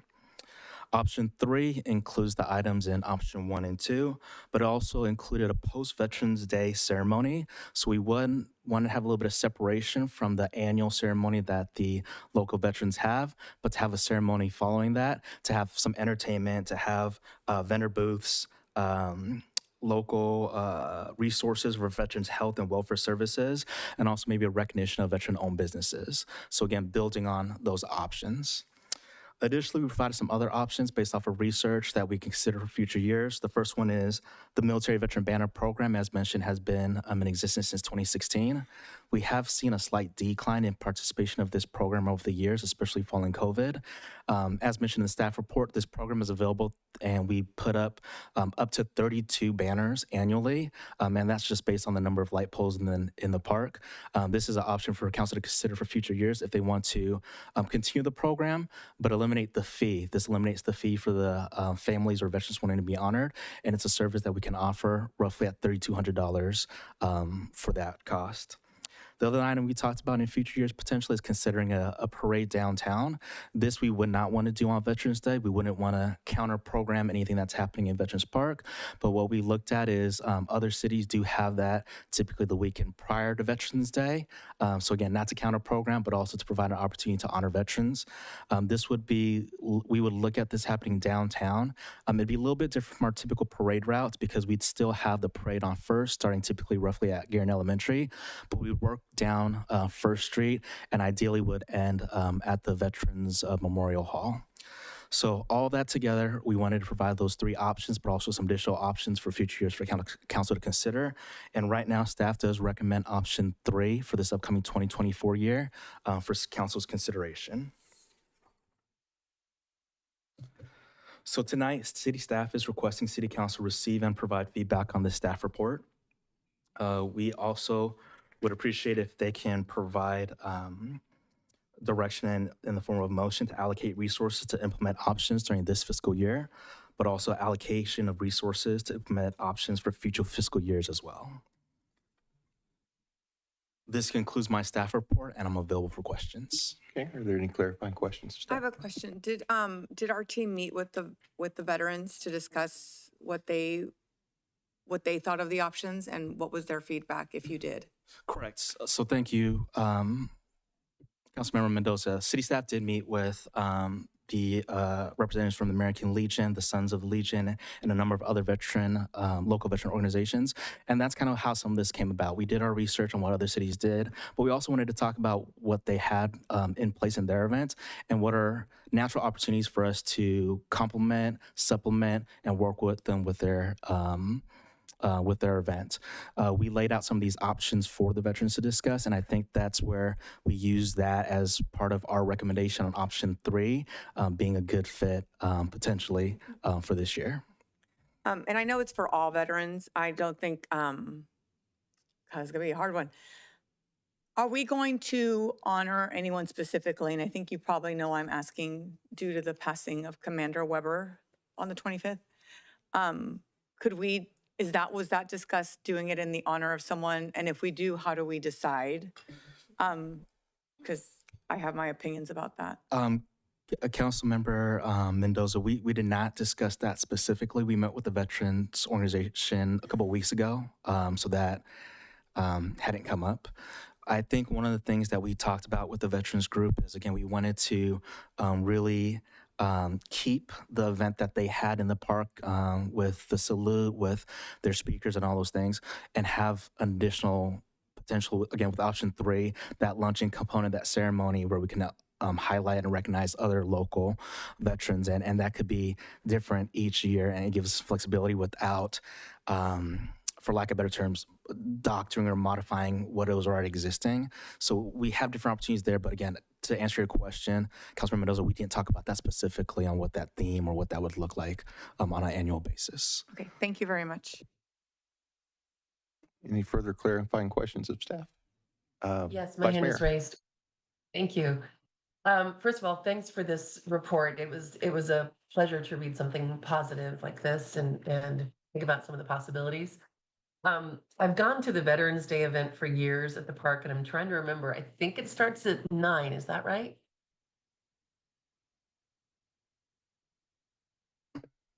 I believe You if I'm have not someone in the mistaken, audience that said they believe it starts at 9:30, Vice Mayor. Okay, thank you.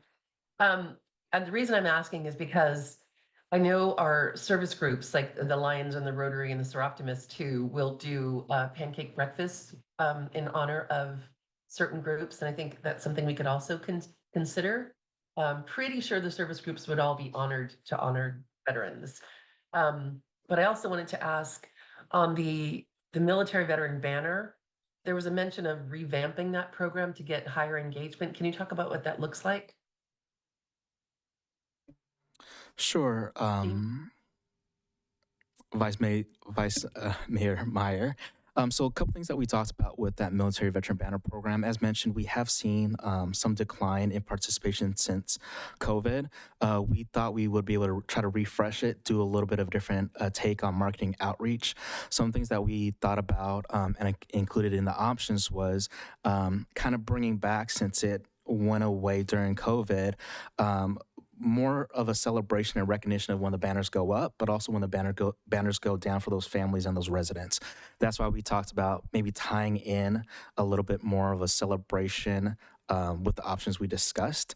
And I think, not to get too far ahead, Vice Mayor, I think that was one of the additional options we talked about in the future for council considerations. Budgeting-wise, it'd be roughly $3,200 if the city took on the cost of just paying for those banners for those who are just interested, and that'd be a cost that the city covers.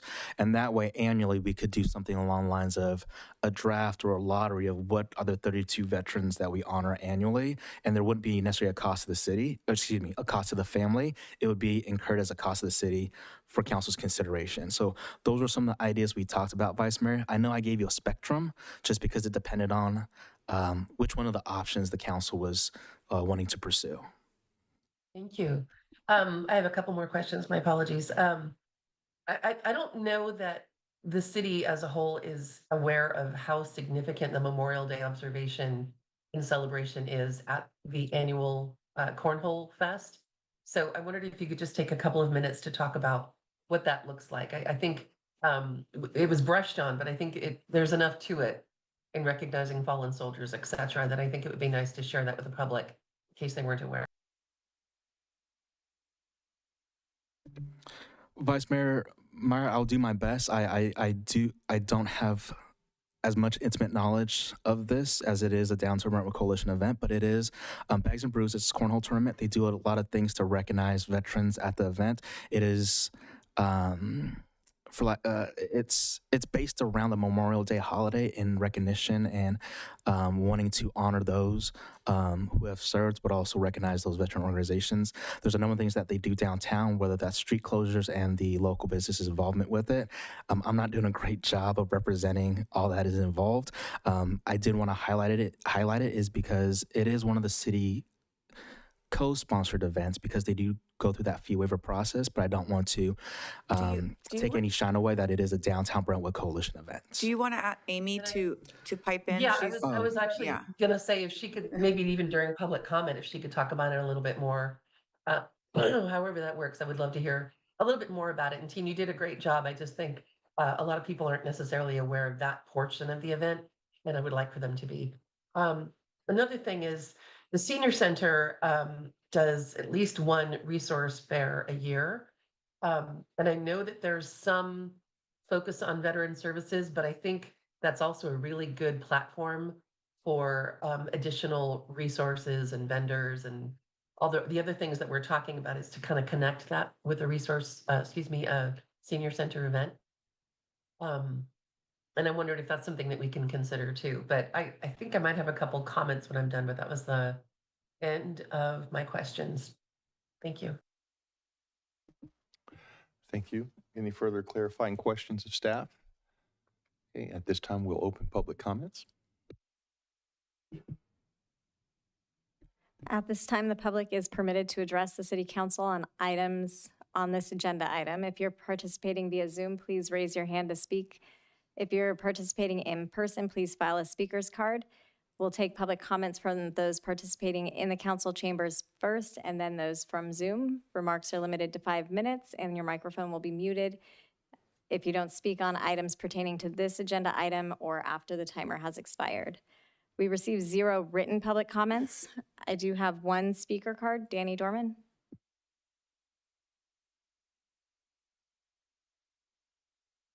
Thought there'd be more speakers. This really should be a layup from the standpoint of our participation. I actually refer to our Juneteenth, where we spent, I don't know, $15,000, $20,000, and it was on a Wednesday. And look at the turnout on that. I'm sure that there was some great revenue generated to small businesses, a couple of tax dollars coming in, but the promotion itself. And I know it's hard to equate what this ask is from a veteran. You really can only be a veteran to understand. The folks behind me can come up and give all kinds of stuff. I can just say that unless you served, it is difficult to try and understand, well, why would anyone spend any money? So I know you have to use your imagination, and that's what I'm trying to encapsulate. In the grand scheme of things, it's a couple of bucks. But to acknowledge, and I'm sorry for turning around, okay, it looks like very few of these gentlemen volunteered, which would be 1975. The military became all volunteer. So myself and every service person volunteered to keep a lot of you from being in a foxhole or trying to get sand out of your ears. That all by itself should qualify this. I mean, I was looking to make sure the most expensive one was, I don't know, like 15,000, something like that. But again, the revenue from small businesses, the help and services that was listed on there, you know, that's great. But just the acknowledgement, you know, everyone is so used to hearing thank you for your service. Honestly, for Danny Dorman, you don't have to thank me because I didn't do it for you. I did it for everybody. So, you know, I appreciate the thank you for your service, but it really wasn't necessary. I did it. I chose to do it. Like right now, you folks have a choice to start something. And again, I refer back to Juneteenth. I don't think anyone thought it was going to be as successful as it was. And it was successful. Councilwoman Pearson, thank you for spearheading it. And I think we can grow from this. I think we can really make it special. Oh, and also, Memorial Day are for soldiers, military personnel who passed away or died for their country. All right. Veterans Day are for the living folks. So, you know, just in case, I know everyone confuses the two. So this is an acknowledgement for the folks that are still here. If you really want to thank us for our service, just spend the 20 grand. Thank you. Oh, you guys should have done that when I did.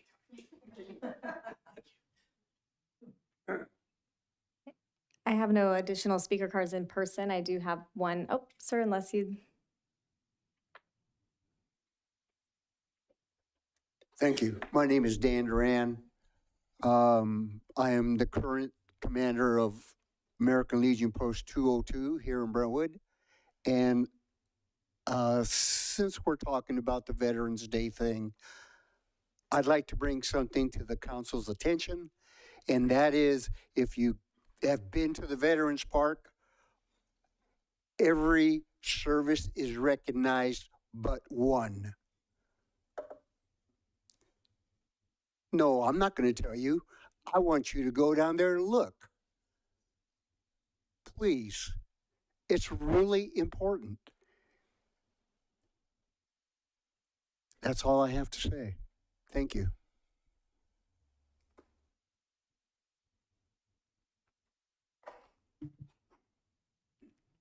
I have no additional speaker cards unless any other member of the audience would like to. Please. Yes. I'll make it very brief. I've been chairing the Veterans Day ceremony since 2013, since Dale Cook passed away. He was an Iwo Jima veteran, served in the Marine Corps, and he served in the U.S. Army. He was a correspondent during his time there in the service. One of the ways we can improve the ceremony for Veterans Day is having a venue that could help with the amount of people that come and watch the service. Before, when it was smaller, we were underneath the shelter half there with all the picnic tables and benches. Then things started growing. It's amazing what water and sunshine do. And as we brought in our flags and marched into the area, those flags got caught up in the branches. And so it looked very despicable to see that, watching our flags being hindered by the branches. So then lately we moved it over to right in front of the restrooms where the big pine tree is in the cement area, and that seems to work well. However, access to electricity, access to tables and sun and everything else makes it kind of difficult. But as a veteran, I attend a lot of these ceremonies and a lot of these parks, and it would sure be nice to use some of that land there at Veterans Park to build an amphitheater. So when people come and watch the ceremony and service, they have a direct view to the speaker, to the guests, to our community leaders, where this could be a very nice and beautiful presentation. But it's always like veterans do. We make something out of nothing, and we try to do the best we can. But I would really like to see the city council go down to Veterans Park and try to walk through it and see how we can accommodate 200, 300 guests that want to see it. It's too small. It just doesn't facilitate what we're trying to do here. So we started at underneath the shelter half. We moved to the cement area in front of the bathrooms, and it's just getting bigger, and we built a nice program. So if we can get your help, that would be nice, just by walking the grounds and seeing it and visualizing the amount of people. Thank you.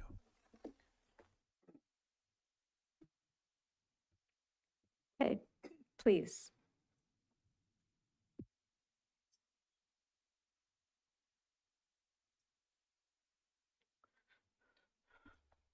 Good evening, excellent City Council. My name is Roger Coxage. I'm the official short, fat, balding guy there at the American Legion. I just wanted to thank all of you tonight. The City Council, the city staff, the police chief. Good job, by the way.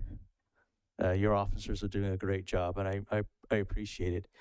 The city has done a wonderful job in the past supporting the veterans, and I just ask that you consider the proposal that Tien has made. He's done a good job researching it, and he's done a good job. And you know, when someone does good, I like to recognize it. I want to thank Mayor Bryant. He has been a tremendous supporter of us. I want to thank Council Member Pearson very much.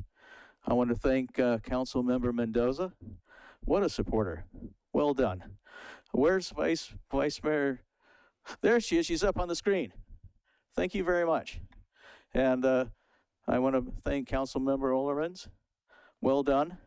And I just want to thank you all, and to take serious consideration in what Tien has put together. Because it's some folks may not realize that the American Legion here in Brentwood got our initial charter in 1919 and has been a part of this community back when Brentwood was still a county village. Because I believe we chartered this city, what, in 48? In 48, holy cow. And people accuse me of being older than dirt. So, well, thank you very much. And that's all I have to say. Really? Our building is turning 100 years old today, according to Big Mike.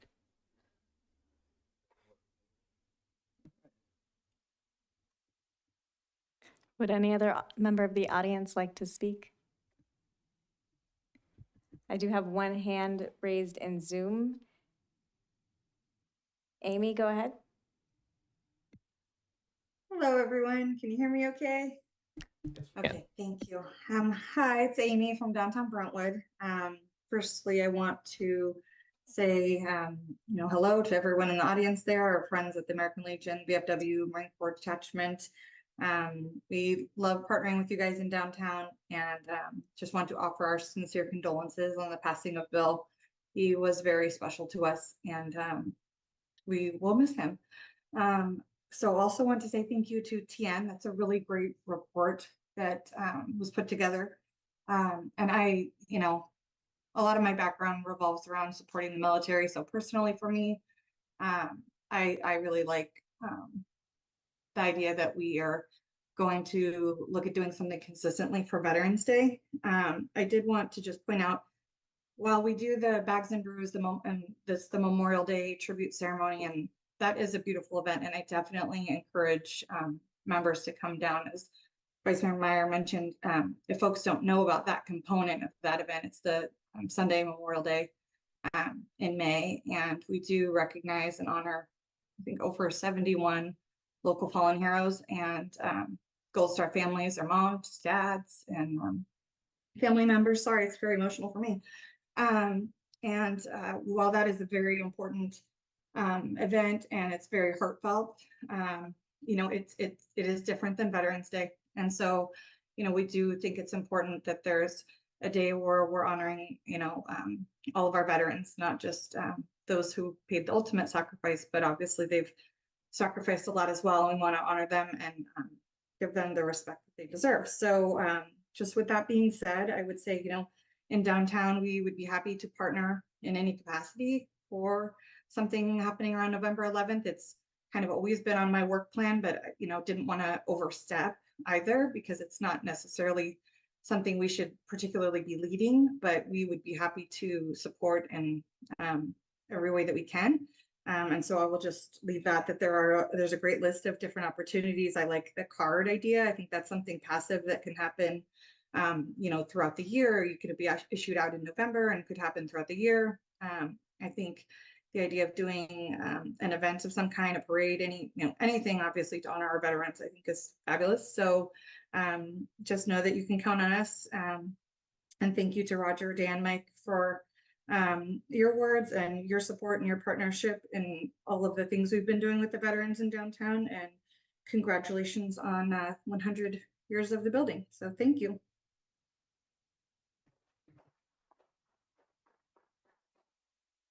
I have no hands raised. Thank you. Then at this time, we will close public comment, move into council discussion. Who was first? I see the. First and foremost, I want to say to all of our veterans who are present and who are on staff, who are on council, who are present in the audience, to my dad, Douglas Wiseman, who is a veteran, to my uncle, Bobby Williams, who's a veteran, thank you for your service. I want to thank the Parks and Rec staff who worked on this. Thank you, Bruce, Tien, and I think I saw Amanda's name on that. Thank you for this report. It was amazing. I know at some point in time I did ask about us doing something to honor the veterans beyond what we had done, and I appreciate how good and thorough this report was. Like Amy Tilley, tonight is hard because I know there will be one more person sitting in the audience with you guys. He showed up every single night that we talked about veterans, and even on nights when we didn't talk about veterans, he would come. I had the pleasure to talk to his wife right before we came in, and she was honored that we were even talking about this subject. For me, I want to say that last year was my first time going to the veteran ceremony, and I had another event that I had to go to, another veterans event, so I couldn't stay the entire time, and it was hard for me to get out of the seat to leave. I was moved by everything that occurred, especially the ceremony for the unknown soldier. That one touched me the most. And just how well done it is. And I just can imagine that you get one day, right? You get one day to be honored for all the hard work, sacrifice, and it's never enough. There's a quote that says, "We are the home of the free because of the labor of the brave." And I think we just owe an endless amount of gratitude for all of y'all's services. And so for me tonight, when I saw the agenda, just like when we had the Juneteenth discussion, it was easy for me to think, give them everything, and then some. And I know we have a requirement to think about the general fund. We have a requirement, but we make some decisions up here where we offer up millions of dollars. And yes, it's here to serve our residents, but I think in this time, it's not only to our residents, but this is a service to our country. So just to break down each item, my request tonight would be that we fund option number 3, fully inclusive, but also add on the parade. One of the coolest things is if you go to the parks with your kids or you go downtown, when you see the signs up and you see the faces of people who have served our country, it's amazing. I don't think anyone should have to pay funding for that.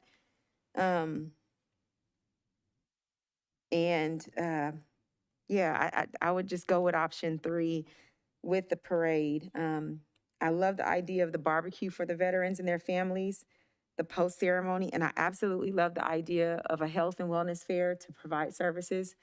I thank you guys for thinking of those options. And the last thing that Bill Weber said to us as a council was on the 4th of July. And he said to all of us that he couldn't even really articulate himself, but what we understood him to talk about was how grateful he was to see us in the parade. And he was so happy that we had a sign that Councilmember Mendoza put together that had all our names. And he said, when you have those parades, make sure you always have that sign up so everybody knows who you are, so they know who your council people are. So I want to see us in the parade this year, if possible, with a sign with our names in honor of Bill Weber, because he was just an amazing person. And not only did he serve his country, he served his city. So again, thank you all for your service. And I think you guys know which way I'm leaning. And I'm sorry, I'm so emotional, but you have somebody so great that gets to, I mean, he's been the light and coming to these council meetings when there's been darkness in this room sometimes. So I'm sorry for that, but it's hard for us to lose one of our Brentwood's best. So. Vice Mayor, your hand was up, I believe, before Councilman Orlemans. Wait, I don't think it was. I think there was two people talking about it. I'm Yeah. willing to let, yeah. I'll be quick. Everything she said. It's a long time coming. I think that, thank you for everything that you do. Thank you for the friendship that so many of you have given me, including Bill.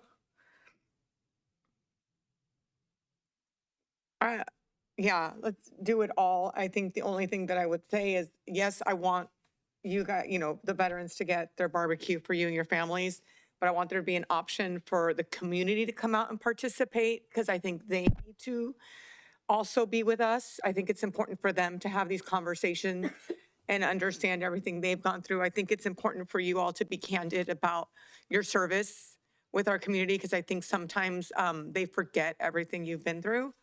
And I think that that would be a good way to invite the community in to get to know you and build those relationships that I think are so important. So yeah, let's, all of these options, if we can figure out the parade, I think that that would be great. And yeah, Bill was very special, so this is very hard tonight.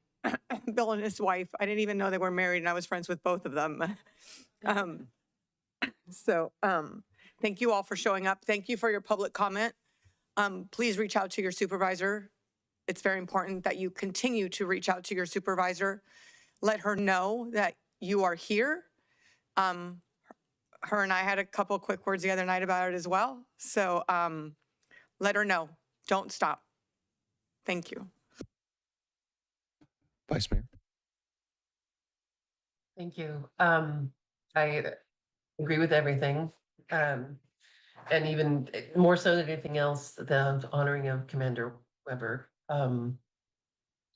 I do think I'd like to add a, excuse me, a friendly amendment of inviting service groups to be part of honoring, whether that's with serving barbecue or any other events. I think that they would really, like I said, be honored to honor. And then I think if we're looking for a project management home for the cards project, we could consider the annual Community Day of Service as a place for that to live, or potentially work with Brentwood Strong.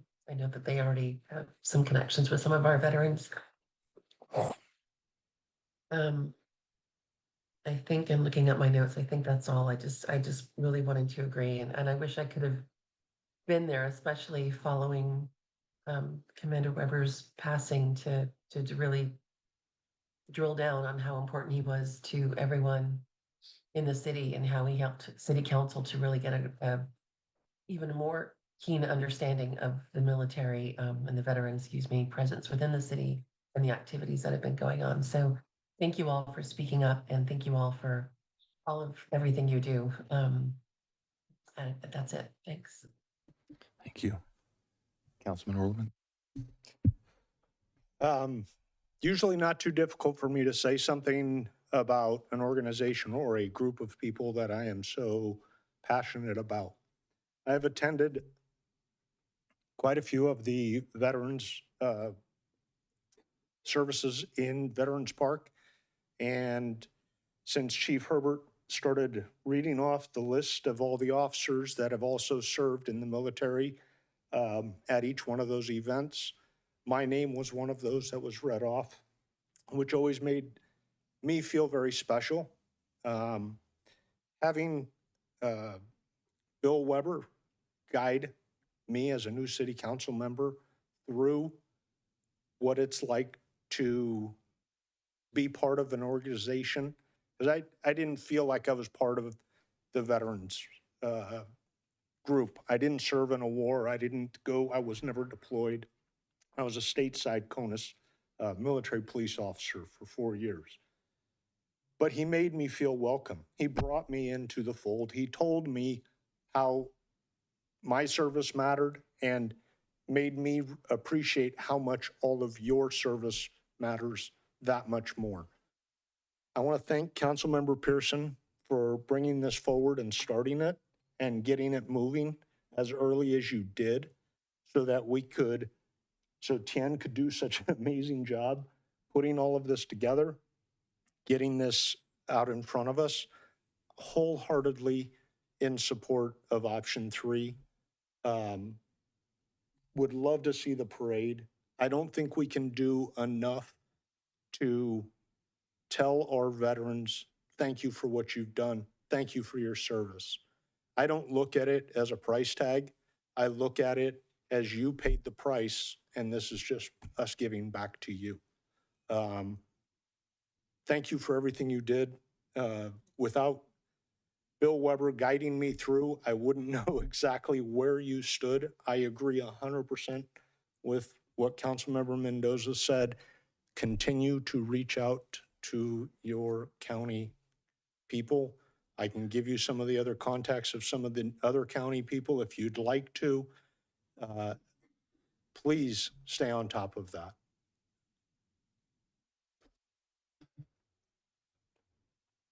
Well, I agree with everything everyone has said. I have had the pleasure of being a part of every single one of these events. And it's the very most important thing our city does as far as our family is concerned and our friends. And we're there because we would not be here if it weren't for what you were willing to do. There's no way to put into words the debt that our nation and our community owe you as veterans. And there's no way to describe the overall cost that it costs you and your families. Being a husband, a parent, a father, working with first responders, and individuals that when they leave the house, that might be because of the job they're doing and the sacrifice they're making, that might be the last time that their family sees them. Every one of you, your family had to carry that burden until you were back home. We get the privilege of living in a country that you've helped provide the liberty for, and you continue to do so, not just by being veterans, but by being leaders in our communities and educators to our families. One of the things I would like to see if we could do, in addition, and thank you, Chaplain Roger, for your differentiation between Veterans Day and Memorial Day. It's very important.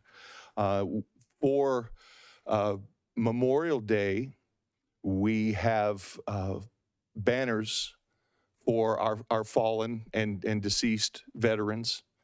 I would love to have banners for Veterans Day of our living residents so that our families can see who you are up as far as banners in the park, and that you'd be able to stand beneath your own banners or banners that are your family members, and let the community get to know who you are. And I agree with Council Member Mendoza. We live in a society that is very entitled in many ways. They really need to understand why they are able to have access to the privileges and the services and the lifestyle that they have, and it is only because of our veterans. And I really appreciate the sacrifices that you've made and continue to make.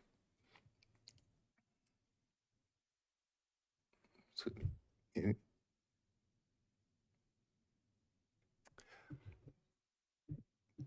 any further? No, I'd like to make a motion, but I wanted to clarify something. As someone who's actually had the privilege to work with Parks and Rec, I know that over time prices increase. So this budget makes sense now. So I would prefer just to go with options without a budget amount attached to it. Or should we go with a higher end amount? Because I want to provide flexibility for increased inflation. My recommendation before I make this motion, if we cannot if we don't, if either or, go with option 3, adding on additional options with a not to exceed amount. And my recommendation would be like $45,000 because that is the amount that was requested in the agenda was $31,550 at the higher end of everything. So I think that's how I'm going to go, but I would defer to Tian for some recommendations before I make this motion. Yes, thank you, Councilmember Pearson. I think what we're looking for tonight is allocation of resources for this fiscal year. So I think that $31,000 number includes high-end option 3, also the military veteran banner program at 3,200, and the parade at 10 to 12,000. So that includes the 31,000 for this fiscal year. The second piece that we're going to ask council to consider feedback is for future years. And I think that might be appropriate in the motion to recognize, hey, we're still looking at what I'm hearing is option 3, the banners and the parade, and what that number is as applicable to future years. I'm just double checking city attorney and make sure that that's appropriate because we do have the resolution included tonight for this fiscal year. And I think the plan was for future fiscal years, as long as we have the direction that we're doing these, and not to put words in your mouth, Councilmember Pearson, these 3 things, option 3 and these other items, whatever that budget impact is for future fiscal years. Thank you so much. That answers my question. I'm prepared to make a motion if the council will receive one. Okay, I'm ready for the motion. I'd like to make a motion that we approve the staff recommendation of option 3 for this year and in perpetuities, including the annual, to also host an annual downtown parade the weekend before Veterans Day, allowing for flexibility if the Parks and Rec staff need to change that date in future years. I would also like to make the motion that the city annually sponsor the MVBP. I would make a motion that for this fiscal year, we approve a budget amount of $32,000. And for future dates, I would ask that we approve a budget amount of $40,000. I'll second. I'm sorry. I'll be being mindful. Sorry, everyone wants to second. Before you second, being mindful of the fact that as Councilmember Vice Mayor stated about, I think you guys already do this, reaching out to the affinity groups for support. We'll continue to do that. And just to reiterate, the city was able in the staff report to obtain for Juneteenth 12,500 in sponsorships, and they continue to look for sponsorships. But my motion still stands as stated. And my second. We have a first and a second. A roll call vote, please.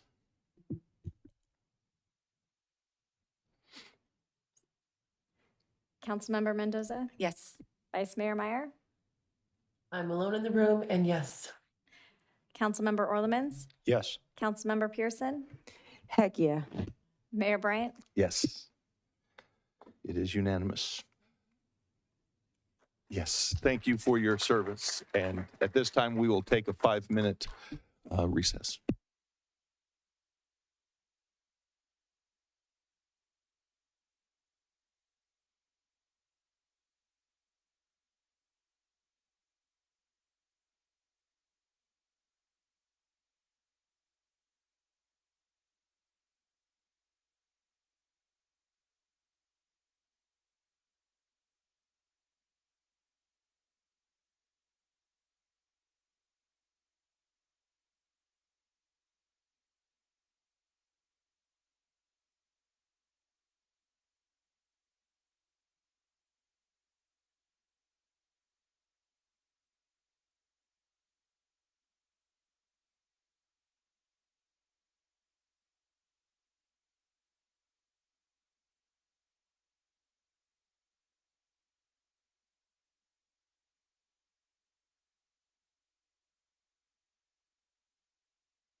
At this time, we will reconvene our council meeting, move into public hearings, item G1.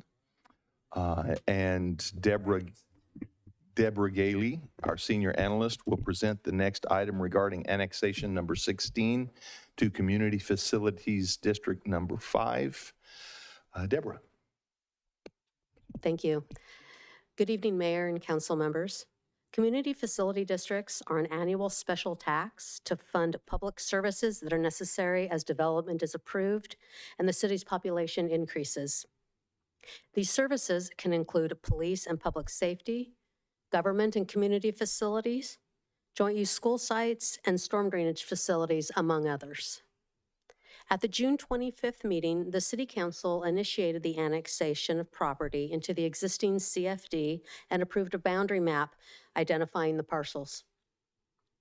The new development property proposed within this annexation area includes a 5-unit residential project on Lone Tree Way, east of O'Hara Avenue, developed by the Alfaro family.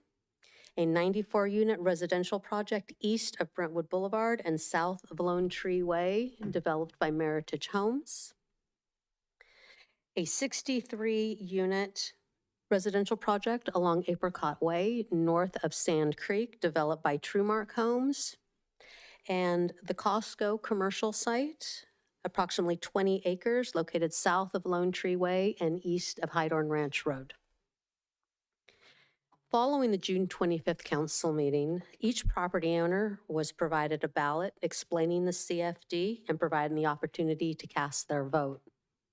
Each property has 1 vote per acre or portion of acre, and a 2/3 majority vote is necessary to approve the annexation action.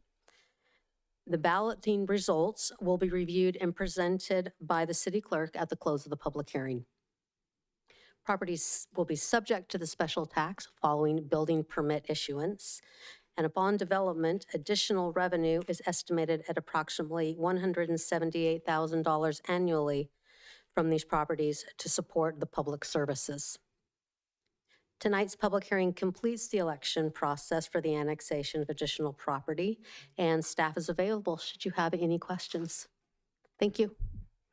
Thank you. Are there any clarifying questions of staff at this time? Okay.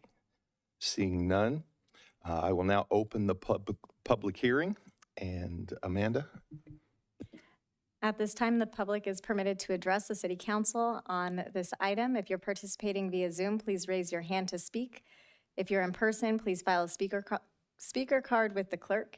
We'll take public comments from those participating in the council chambers first, and then from those participating via Zoom. Remarks are limited to 5 minutes, and your microphone will be muted when the timer expires. I have no speaker cards, and I have no hands raised in Zoom. Okay. At this time, we will close public comments. And if there are any additional ballots to be submitted, please hand them to the city clerk now. And if there are no further speakers, I need a motion to close the public hearing. So moved. Second. First and a second, a roll call vote, please. Councilmember Mendoza? Yes. Vice Mayor Meyer? I'm alone in the room, and yes. Councilmember Orlemans? Yes. Councilmember Pearson? Yes. Mayor Bryant? Yes. Okay. It is unanimous. Are there any council discussion on this item? Okay, seeing none. There are no other questions or comments. I'll now take a motion. As detailed in the staff report, adopt a resolution determining to annex territory to CFD number 5 and calling a special election for CFD number 5. I'll second. We have a first and a second. Roll call vote, please. Before you vote, we'll just open the ballots and make sure they're all affirmative. We have to call, we're calling for the election first, and then we'll call for the validation of the vote. Yes. So roll call vote for that motion and second. Councilmember Mendoza? Yes. Vice Mayor Meyer? Still alone, and yes. Councilmember Orlemans? Yes. Councilmember Pearson? Yes. Mayor Bryant? Yes. Okay, at this time, I'm going to ask the Assistant City Clerk to tabulate the ballots and read the results.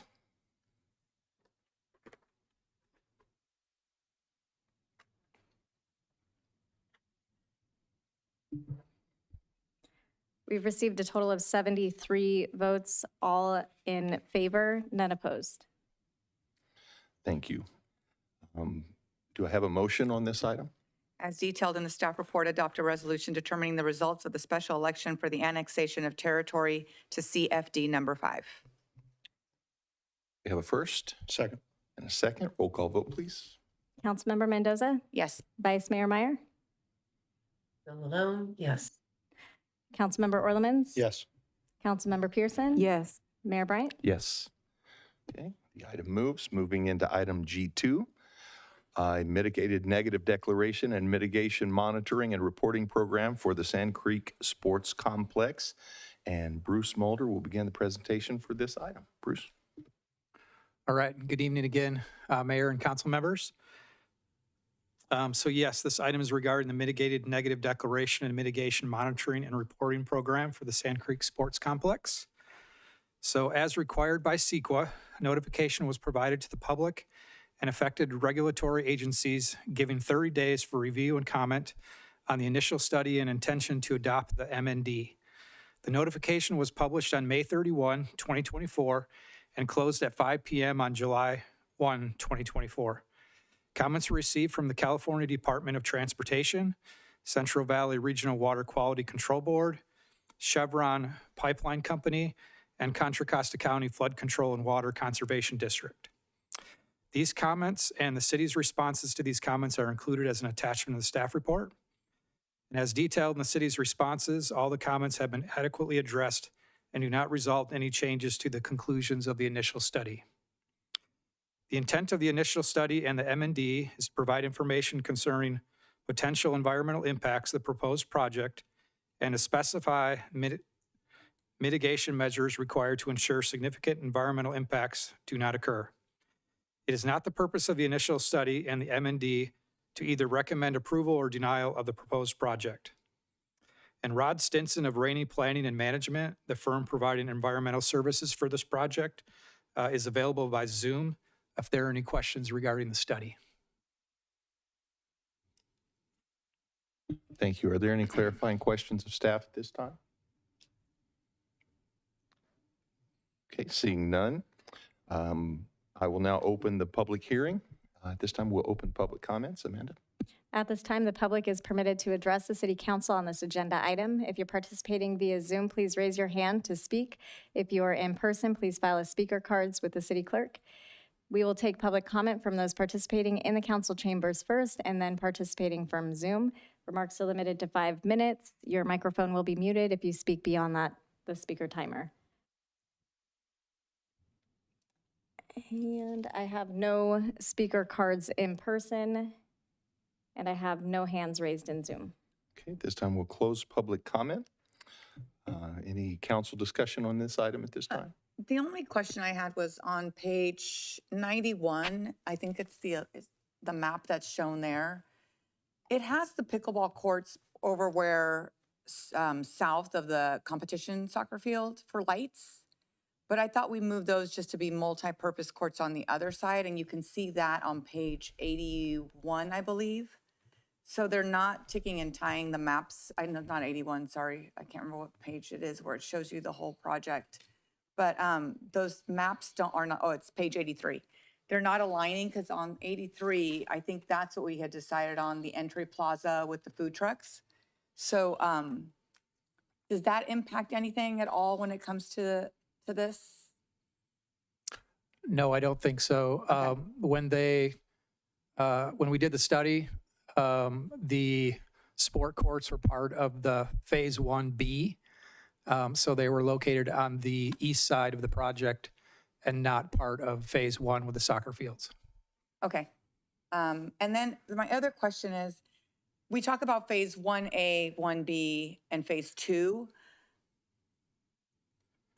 Does it matter, because I know that other area doesn't belong to us, does it matter environmentally? Like, let's say these sports fields are doing amazing. It's driving economic growth like crazy. We want to frog leap over 1B and go to 2, does that matter? That might be a question for Rod if he's available on Zoom.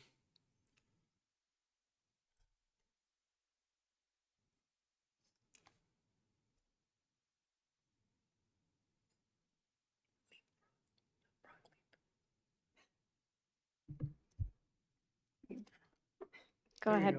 And it was leapfrog, sorry. Hi, Rod Stinson with Rainey Planning and Management. Yeah, so as far as being able to develop the entirety of phases 1A, 1B, and 2, independently developing 2 ahead of 1B, for example, as you mentioned, it should be adequately covered under the CEQA document that we prepared because we looked at the full build out of the entire complex, including phases 1 and 2. So really, no matter the order of development, it's covered in its entirety. So should the city decide to move one piece forward ahead of the other, we've looked at the entirety of the whole of the action, and so it's all covered under the CEQA document. Thank you, Rod. Those were all my questions. Vice Mayor? Hi, thank you. I was a little confused because I thought, well, I know there was a lot of excitement for the pump track and the multi-use courts and some of the other things, but I was thinking it was more of a phase 1, 2, 3 situation. And so I'm wondering if the pump track and the multi-sports courts are part of 1B, what does that timeline look like? And what does that budget breakdown look like? Currently, phase 1B is unfunded at this time, so that it really depends on the funding to move that second phase, phase B, forward. So this might, it might be a silly question. Why is it 1B as opposed to 1, 2, and 3 if the B portion is unfunded and it's a different, being seen as a different project with a different timeline and budget? It's all part of the same project. It's just because of the amount of funding we had and the amount that it cost to be able to build both phase 1 and phase 2, we had to put part of the project on phase, which is the second phase is phase B. So we have phase 1, A and B, and then phase 2 is the area in the basin, the 2 soccer fields in the basin. So that was determined when we looked at the overall funding and we had to make some tough choices. I think what she's saying is, can we rename it to be 1, 2, and 3 versus 1A, phase 1B, and phase 2? Because I think that's where I think that's, yeah, I I would agree with that. I'm thinking that this is a little confusing to the people that are watching this project and have expectations about what's coming first and how quickly anything after that is coming. I just worry about that being a bit confusing to the public, the 1B thing, as opposed to 1, 2, 3, to keep them separate and to have a really clear understanding that the pump track and the multi-sports courts are not going to be part of the first part of the project. It still has a number 1 attached to it, so I think that's a little confusing. I believe that's the way we named the project when we moved forward, when we were determining the cost and when we had to separate the 2 areas. So I think it has been called phase 1, A and B before. We could look at that again, but I don't know that we can look at that naming as part of the action this evening. And I guess I would look to Katie regarding that. Well, and I can say that if we don't end up changing the name, I just want us to be really clear whenever this comes forward for anything, any kind of reviews, that we're just setting the expectations correctly so that people don't feel misled. Thank you. And for tonight's purposes, I'll just say that in so much as you're being asked to review the initial study and mitigated negative declaration, those documents did use those terms, phase 1A, 1B, and 2. So for tonight's action, it would be appropriate to continue to use those names because that's what the public has already reviewed. But moving forward, I think your comments have been noted. Thank you, Katie. Any further council discussion at this time? Do I have a motion? I like, You can go ahead. I'm excited about this one. Adopt a resolution adopting the mitigated negative declaration and MMRP for the Sand Creek Sports Complex project. I second that motion. We have a first and a second. Roll call vote, please. Councilmember Mendoza? Yes. Vice Mayor Meyer? Alone and definitely yes. Councilmember Orlemans? Yes. Councilmember Pearson? Yes. Mayor Bryant? Yes. Item G3, the item moves. Item G2 moves. Thank you. Mr. Mayor, I'm sorry. Can we just have an update? I know that Tim had brought to our attention how soon we may see possible movement of dirt in that area. It's no guarantee. Any update to? As it relates to phase 2's development? I think you said phase 1. So Not Bruce phase may be more accurate in the description, but basically phase 2, which is the county-owned land, they're waiting on some dirt from phase 1A. No, I'm not talking about phase 2. Phase 1, when can we see something be done? Like, Phase yeah. 1. Now that you've approved the environmental work, I believe staff can start working on putting it out to bid after the design is finalized. So Bruce, any more details on the schedule? Yeah, I can give a short update on that. So we actually are waiting on the 100% design being finalized by the end of this week. And then it'll take a couple weeks for staff to review the 100% design drawings and plans. And then in September, we will be putting together the bid documents so that we can get it out to bid, hopefully early October. So then that would mean coming back in December after the bid for a contract and breaking ground in early first quarter of 2025. thanks, Bruce, and thanks, Tim, for the updates. Thank you.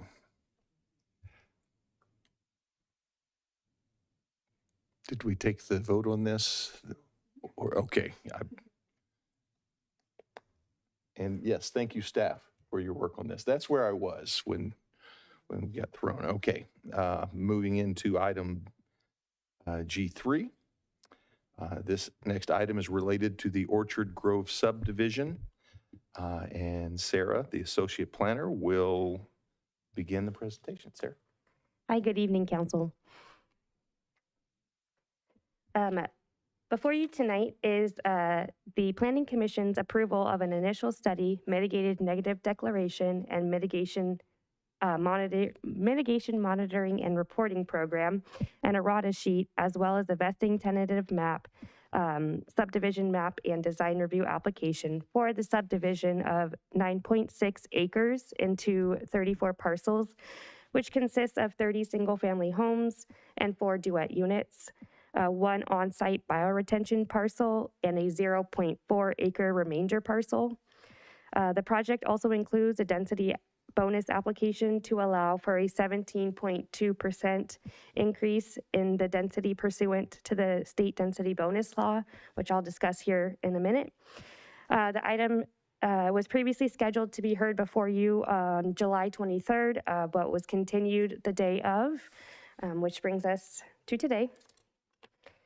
At the July 2nd, 2024 Planning Commission meeting, staff recommended and the Planning Commission ultimately approved the M&D and errata sheet prepared for CEQA, as well as the vesting tentative subdivision map number 9649 and the associated density bonus application and design review DR 23-012 for the project. All approvals were a 4-0 vote with Commissioner Roberts absent and the exception of a 3-1 vote on the map.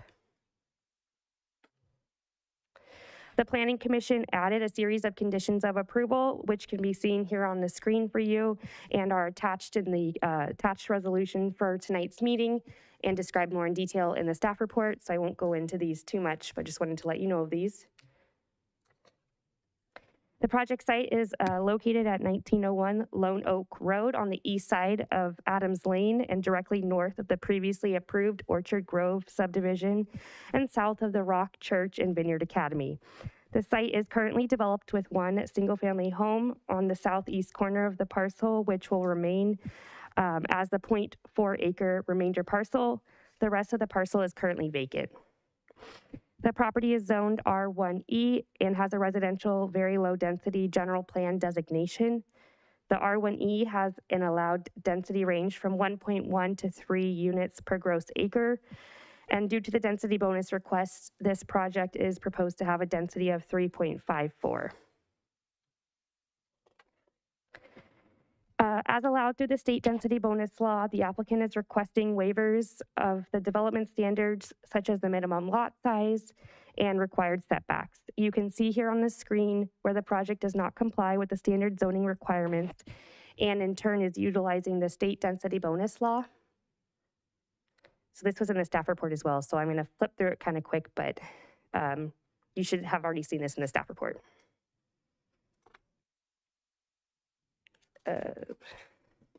As you are probably aware by now, there are numerous housing laws that have been passed by the state to limit local authorities or local government's ability to deny housing projects and respond to issues about density, development standards, and design standards. The most notable law that is relevant to the project before you tonight is the state density bonus law, commonly referred to as a density bonus application. Under this law, the applicant may obtain additional density based on and a relaxation of the elimination of development standards known as concessions or waivers in exchange for providing certain levels of affordable housing. The density bonus is set on a sliding scale based on the percentage of the affordable housing units provided. So in the case here, the density bonus for the project, or the base density for the project allowed is 29 units by right, and then the density is calculated by the maximum number of 3 units per acre multiplied by the 9.6 acre project site. So here the applicant is proposing to provide 6% of the units to be dedicated to very low income households. The state's sliding scale allows for 22.5% density bonus for projects that offer the 6% very low income units, which would further calculate out to allow for 36 units on this site. Here, the applicant, though, is not proposing to seek the full density bonus under the law, and instead is proposing a 17.2 density bonus for a total number of units of 34. So as I alluded to earlier, when the qualifying percentage of units are set aside as for affordable units, the city has no discretion with regards to density bonus awards. As mentioned, the applicant may also request incentives or concessions and waivers of standards that would preclude development of the project at the design, as designed at the increased density. In reviewing such concessions and waivers, the city's review is limited to whether, one, the project would not actually result in identifiable and actual cost reductions to provide for affordable housing costs. 2, have a specific adverse impact on public health, safety, or properties listed on the California Register of Historical Resources, for which there is no feasible method to satisfactorily mitigate the impact without rendering the project unaffordable. And then 3rd, to be contrary to state or federal law.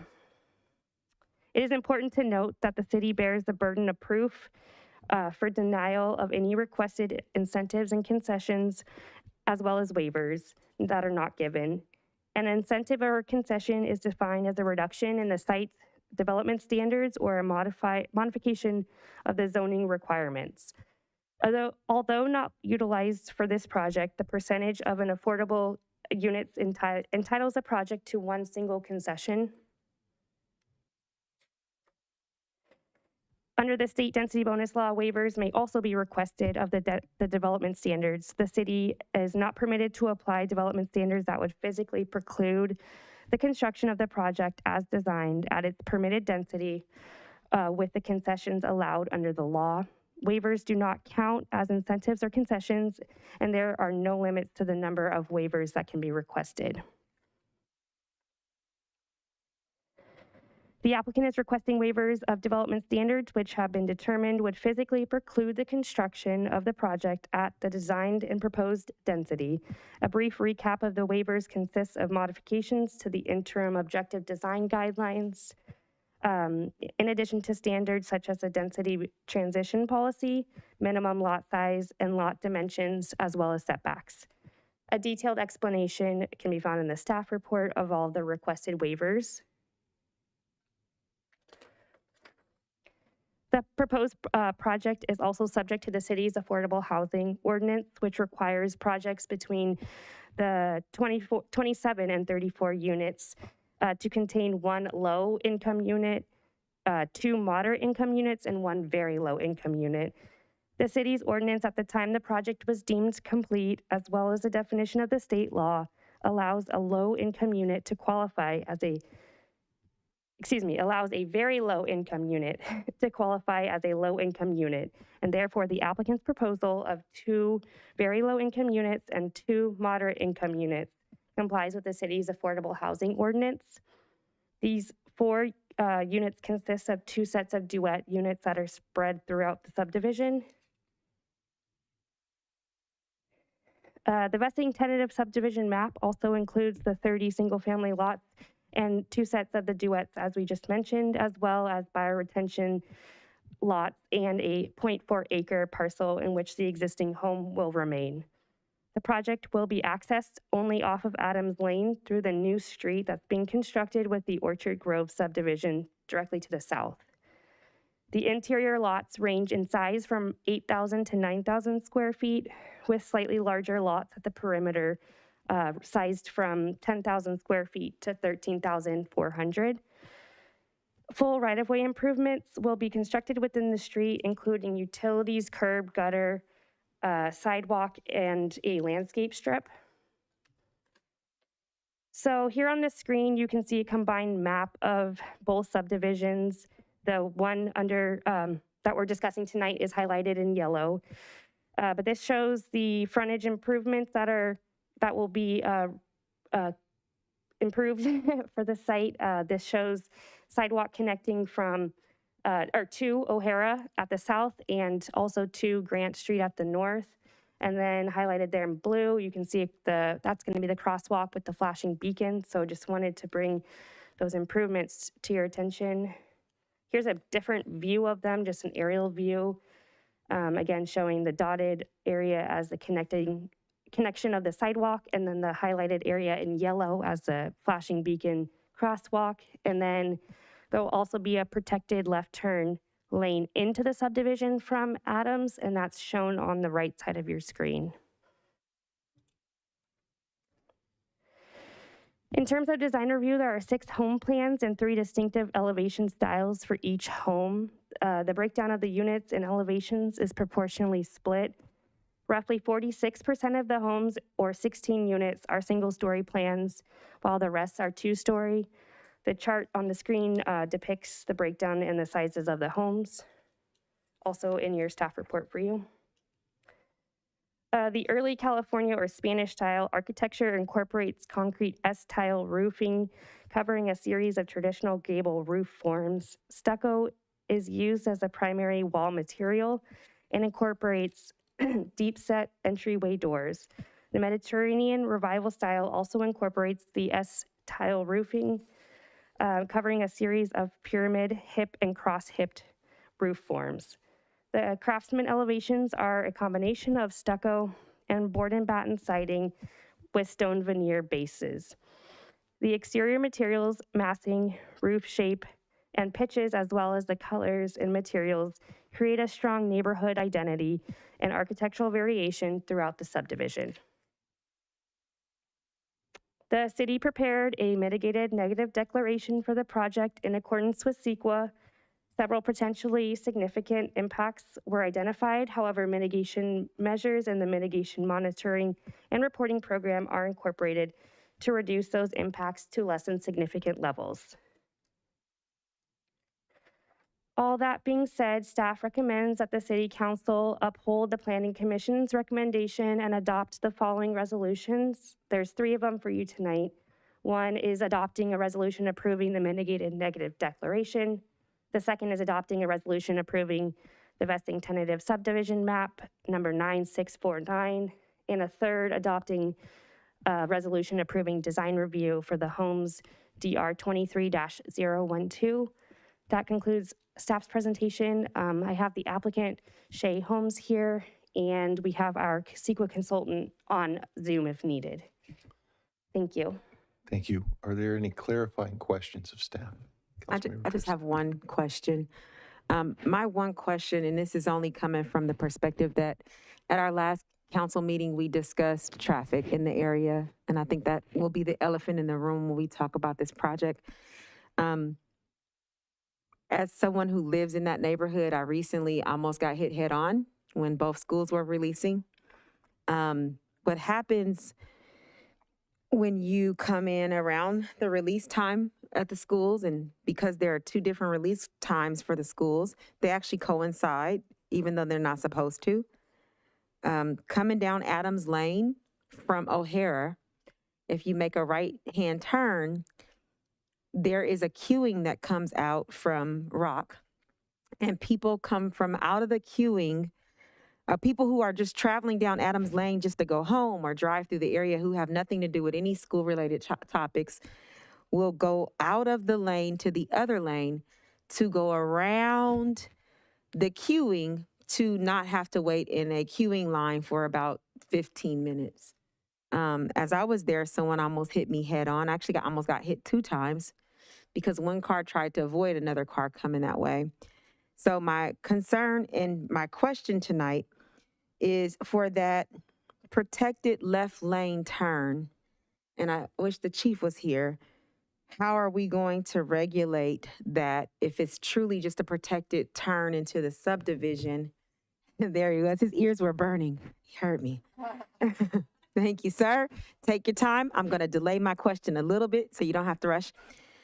What are we going to do from a policing perspective to protect the left lane? Because I'll guarantee you this, the queuing will move over into that protected left lane, and it will no longer be a protected left lane. It will become a queuing line for the schools. And now I know it won't be a whole day thing. It'll only be at drop-offs and pickups. But my concern is, what are we going to do for that and to mitigate the safety concerns as people try to go around the queuing, especially now we have people entering into. Other than that, I would uphold the Planning Commission's recommendations. And then my question is, how much are the park in lieu fees that we're paying? Because we can't require park, which I'm really sad about, because if we had done one big development, we would have gotten a park. But how much is the in lieu fees for that park? Based on the formula of these 34 units, the dedication and lieu fee comes to about $430,000. And Chief, you look like you were going to answer, but Councilmember Mendoza was ready. So I just asked that. You're correct. Traffic is like water. It flows the least path of resistance, right? Especially when it comes to picking up and dropping off children. So as with any of our other schools and neighborhoods, we would end up having to do extra patrol when the complaints come in. Obviously, we don't have staff to station people out there, but at some point, the parents, typically about a month and a half, 2 months into school, they start to figure it out. Kind of like Bristow, is they kind of queue in the middle of the road on Bristow, which isn't the most ideal thing for them to do, but they do, and traffic works its way around. So in this case, they're without having a raised curb that they cannot park on. If it's just painted, people will use it. And sorry, I didn't mean to interrupt you. I thought they were putting it up. So I'm like, while they did that, I was gonna do it real quick. My other question is Gracie Lane. When is the gate going in? Because I saw cars driving through Gracie Lane from the main road the other day. There was nothing there to stop them. Good evening. Thank you, Councilmember Mendoza. The applicant might be a bit better suited, considering they are the developer of the Orchard Grove development. You're correct that I don't think that's currently in, but they could probably give a better timeline as to when it would be going in.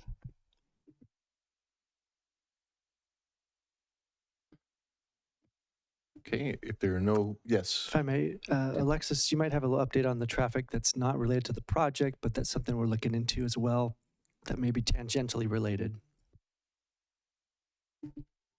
Yes, I just saw Katie's at me. Well, as it affects the project area traffic. So there are 2 schools in the area, and of course, it's the second week of school, so that the first several weeks are always the worst anyway. But the hours for the drop-off and pickup times for Marsh Creek Elementary School are actually different than last year, we discovered. And so the other school in the area has a condition to stagger their drop-off and pickup times versus that school. And either they weren't aware that those hours had changed, or I can't attest to whether they did know or not, but they have not changed their times from last year because they were keyed to offset last year's time. So we're working with all the parties involved to go back to having staggered hours. That, again, the first couple weeks of school, you might not notice much of a difference related to that, but as things settle down and people get their habits, we're hoping that those staggered hours help a little bit of the congestion in the area. Thank you for that. I know they hate that the council person drove down the street and figured that one out. Thank you. Okay, if there's no further clarifying questions, at this time I will open the public hearing and turn it to you, Amanda.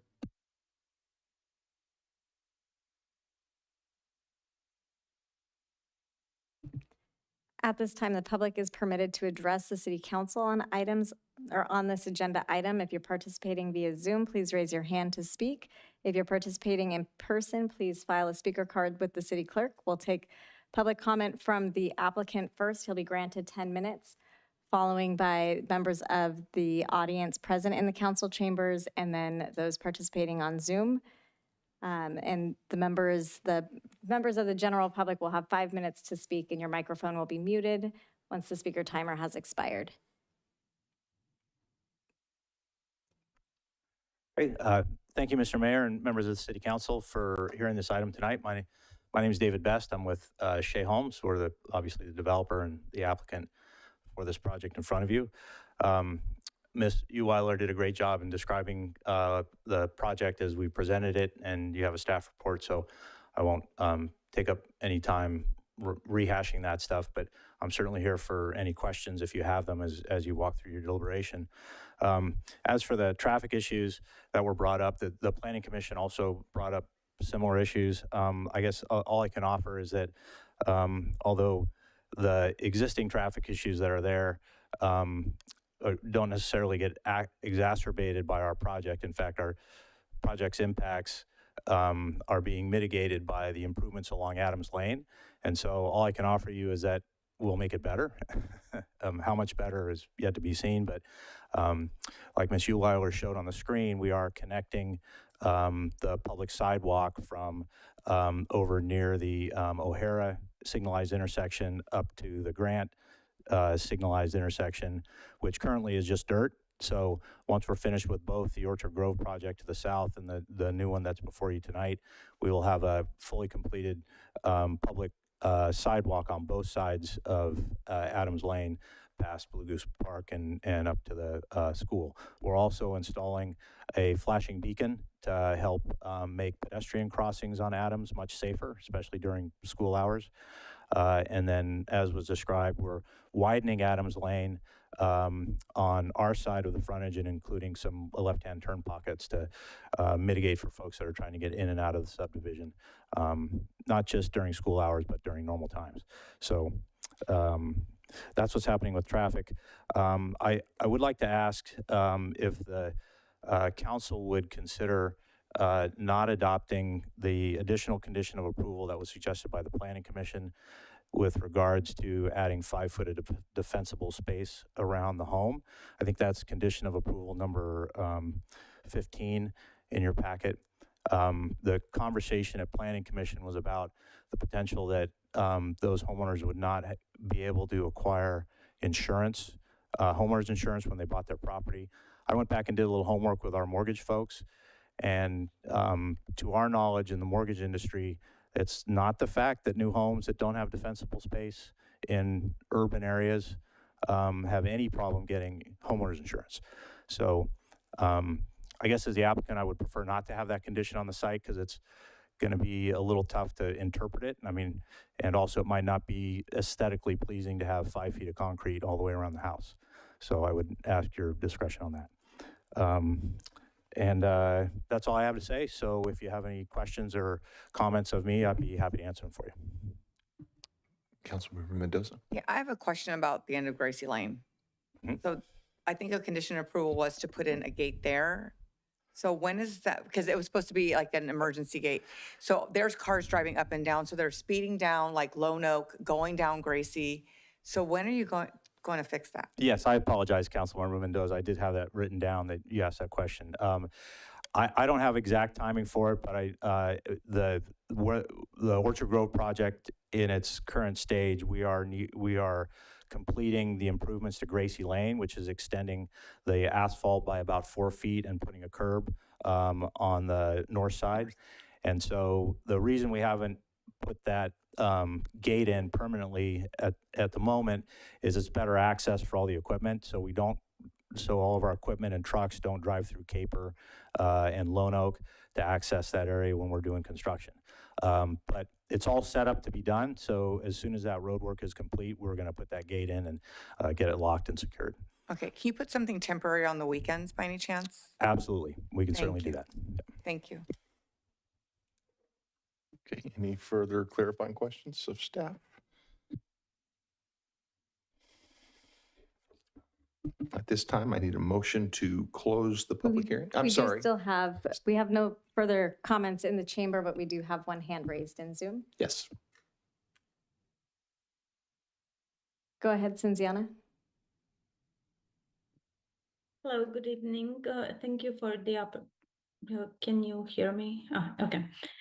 Thank you for the opportunity to speak. I have several items that I admit I didn't get a chance to look at the agenda packet for tonight, but I want to make sure that the wall on Lone Oak Road side towards Grand Street, it's being reflected on the final design. It's the wall surrounding the development, and it is supposed to be a cinder block, cement block type of wall, and also the split rail fence around retention basin in the back towards Lone Oak Road side. It's also included. Also, very disappointing that there's no opportunity for us to have at least a small park for this development. I think, making the lot sizes smaller, we already give so many concessions based on the bonus density law and whatever other laws this developer is invoking. If they were willing to reduce the lot sizes a little bit more and accommodate a park, I think it would have shown a good faith and dedication to our community that built endless number of homes and made millions and millions after our community, and they're not even willing to give back 1 acre of park for this new community, knowing that across the street the Blue Goose Park is overflowing, cannot accommodate the additional number of park goers. So again, that's a disappointing item that it will stick out for this developer whenever they come back to ask for more from our city. Also, I would like to bring your attention to the design of the homes. If you compare to the other side of the development, I believe that's the south side, definitely you will notice the back of the houses are flat, not a lot of design features that will make this new project comparable to the South Side project, and definitely that brings this project to actually be an inferior overall product that this developer is offering. And also another disappointing part is that there's no strategic plan on safety, and the roads that are being invoked here and improvements are not sufficient. And I am glad that the safety portion on as far as Adams Lane circulation is being brought up, because our neighborhood, as you very well know, is waiting for solutions, because whomever doesn't want to stay in that queue, they pick up their kids across the street and they turn on Lone Oak Road, coming down on Caper, and creating more traffic in a residential area. So, if I know it's too late in the game and nobody's willing to say anything to make things better for our neighborhood, but definitely the traffic improvement that we've been asking for 6 years should have been in place before even this particular project was to be approved. So anyway, hopefully we'll hear something soon based on your recommendation to do analysis on the traffic for this surrounding streets. But definitely I want to say it's really disappointing that we're looking at an inferior product, and hopefully you'll be able to put more conditions and ask the developer to do a little better for our city. So thank you so much.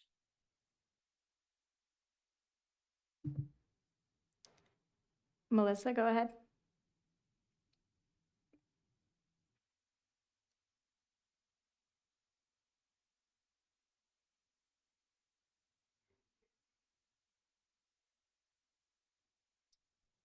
Sorry. Thank you so much for the opportunity. Council members and city staff, I would like to echo the disappointment in there not being a park as part of this project. It's especially disappointing. Can you all hear me?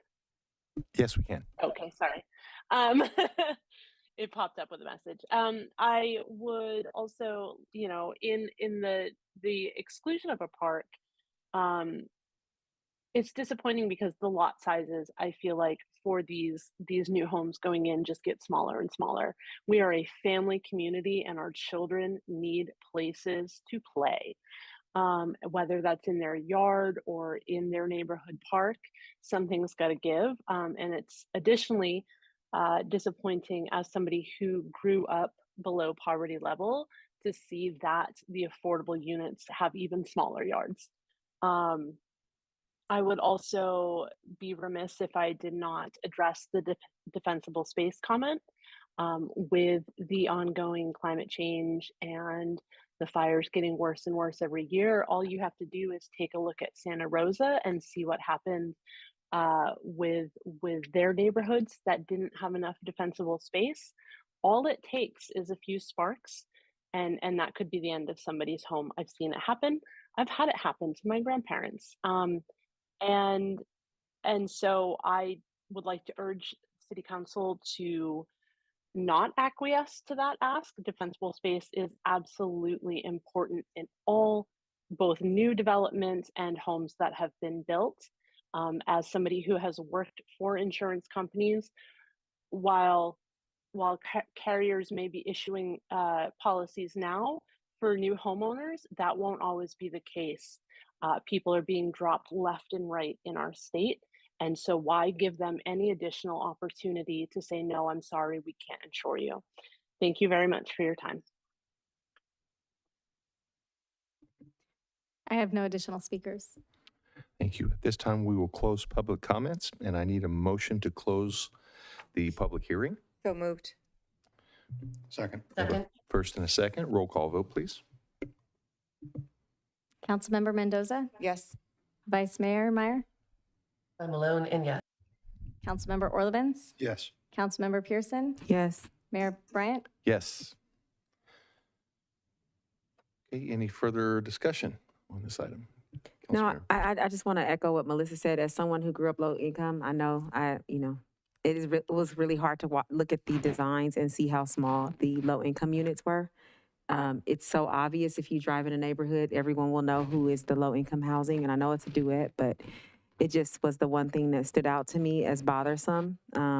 So yeah, I just wanted to publicly say that it bothered me too.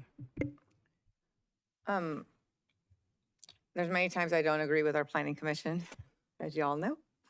But on this one, I agree. I mean, we've had even Dirk came up and spoke about it and how he's finding it's difficult, and he's an insurance agent on the insurance front. So so while they might still be able to get it, I think the defensible space probably helps them also when it comes to the rates they get.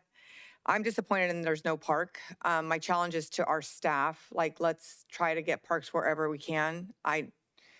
It's important. We say we're a family-friendly community, then that should be reflected in the projects that we have. And I hope those conversations are happening, and I hope it's not just straight to in lieu fees.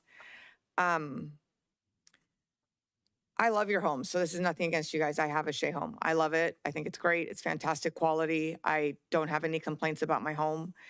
I do have complaints, so this is nothing against you or your development. You're exercising the crap that Newsom is signing. And again, I will say on the dais, if you're mad at us having to accept this and having to accept waivers, you need to look at how your state legislators are voting and what they're passing. In our area, Grayson has voted for every single bill when it comes to housing. And he has sold us up the river, and you can look at his campaign donations. So I understand people are going to be mad at us on the dais. People are mad at Shea.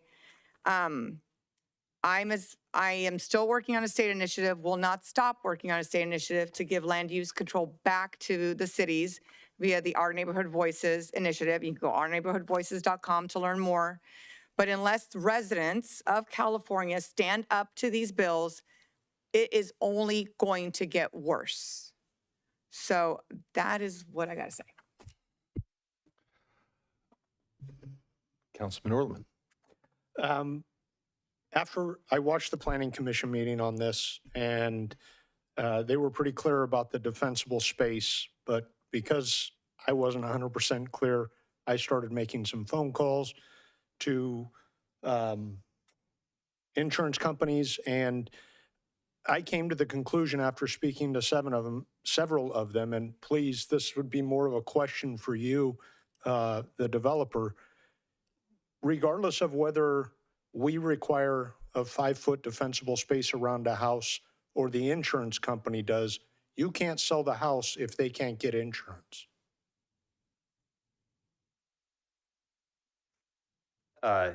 Thank you, Councilman Orlemans. That's true. We can't sell the house if they can't get insurance. But the insurance crisis, I would say, that's going on in California is not related necessarily to that. It's a lot deeper. There's, I'm sure, multiple sides to this argument about why insurance companies are pulling out of California. But one of the main reasons is that the risk profile in the state as a whole, and the fact that the insurance commissioner won't let the insurance companies raise rates in order to make it a viable business, they're just leaving the state. And so when large insurance companies like State Farm pull out of the state altogether, it becomes a heavier risk profile for the other insurance companies, and it crashes the market. It is true that fire is one of the main reasons that insurance rates are high in the state of California, but it's not in dense urban environments like this one. So the defensible space issue is very relevant when you're out in the countryside, and like the poor folks out at Deer Ridge that we heard earlier tonight, and they have open space around them. But when you're living in a subdivision with paved streets and 7-8 foot setbacks, 10-foot setbacks between houses, that doesn't move the needle for insurance companies in our experience. And we have a mortgage division at Shea Homes that we write almost all the mortgages in the homes that we sell, and we source homeowners insurance for our homeowners. And to my knowledge, it's not a problem. Thank you. Yeah. I do have a couple things I'd like to see if we can look into as a city regarding something like this. Not having access to parks is frustrating for families, but in this particular situation, right across the street, not Blue Goose, but there is just south of the Adams Elementary School, I believe, is it Adams? There is a field. Could you clarify? Marsh Creek is the school. I'm sorry, yes, Marsh Creek. So there is a field that is part of the school there that is only used during school hours. It's got a fence around it. I don't know how big that is, but it would be really nice as part of this community to maybe talk to the school to see if we can't get some mutual use for that and have that an open park that these residents could use. That's something I'd like to see happen, at least the conversation. Yeah, I mentioned that in the agenda review that I've seen some other cities and schools have collaborative efforts where they shared their park space, their playground space that was available to the school during the day, and then they had separate gating systems that allowed the public to use it at night. And there's a pristine field just across the street from this proposed development. So that's certainly something that we could entertain discussions with the school district about and see if we can come up with some kind of agreement to have shared access and perhaps liability shared with the use of that for public use. I think if we're going to recommend that, though, I want to be very cautious about liability. That field is huge, but we will need a flashing beacon from those residences right across the street for, say, we're recommending as a city that people cross that street from over there to go to that field. We need to make sure we have some mechanism for children and families to cross safely. Because I doubt that people will walk all the way down the street to Blue Goose and then walk back up to the field, or walk all the way down the street to the Grant area to come back. So if we're making those type of recommendations tonight, or we're going to look into that, I think we also need to look into the safety concerns about making those type of recommendations. I totally agree with that. If I may, Councilmember Pearson, so the Orchard Grove development that's currently under construction, they are going to be installing rectangular rapid flashing beacons to provide that exactly what you're describing. So that is going in. Thank you, Alan. Is it Vice Mayor? Thank you. Just a quick comment. I'm supporting what I've heard so far. I want to say I appreciated the staff report really digging into how we are restricted by the state laws on this. It's our job and it's Planning Commission's job to bring the best possible product forward. And I appreciate the fact that the staff in this staff report outlined what we're up against, to put it kind of bluntly, and where we do have decisions and where we don't have any kind of discretion at all. And I also want to say, I think looking at the Planning Commission's recommendations, I appreciate that they worked toward getting us the best possible product. I mean, again, the park is very unfortunate, but I believe that the Planning Commission did what they could in other areas to keep the product quality. Thank you. Thank you. Is there any further discussion on this item? Okay, seeing none. There are three motions that I need on this item. Can I get the first motion? I'll make a motion on the first. Adopt a resolution approving the mitigated negative declaration and mitigated monitoring of and reporting program for the Orchard Grove North project. I second that motion. We have a first and a second. Roll call vote. Councilmember Mendoza? Yes. Vice Mayor Meyer? Malone, and yes. Councilmember Pearson? Yes. Councilmember Orlemans? Yes. Mayor Bryant? Yes. The second motion. Okay. Second motion, adopt a resolution approving vesting tentative subdivision map number 9649 for the Orchard Grove North project. Second that motion? We have a first and a second. Roll call vote. Councilmember Mendoza, Yes. Vice Mayor Meyer, Malone, and yes? Councilmember Orlemans, Yes. Councilmember Pearson, Yes. Mayor Bryant. Yes. Third motion.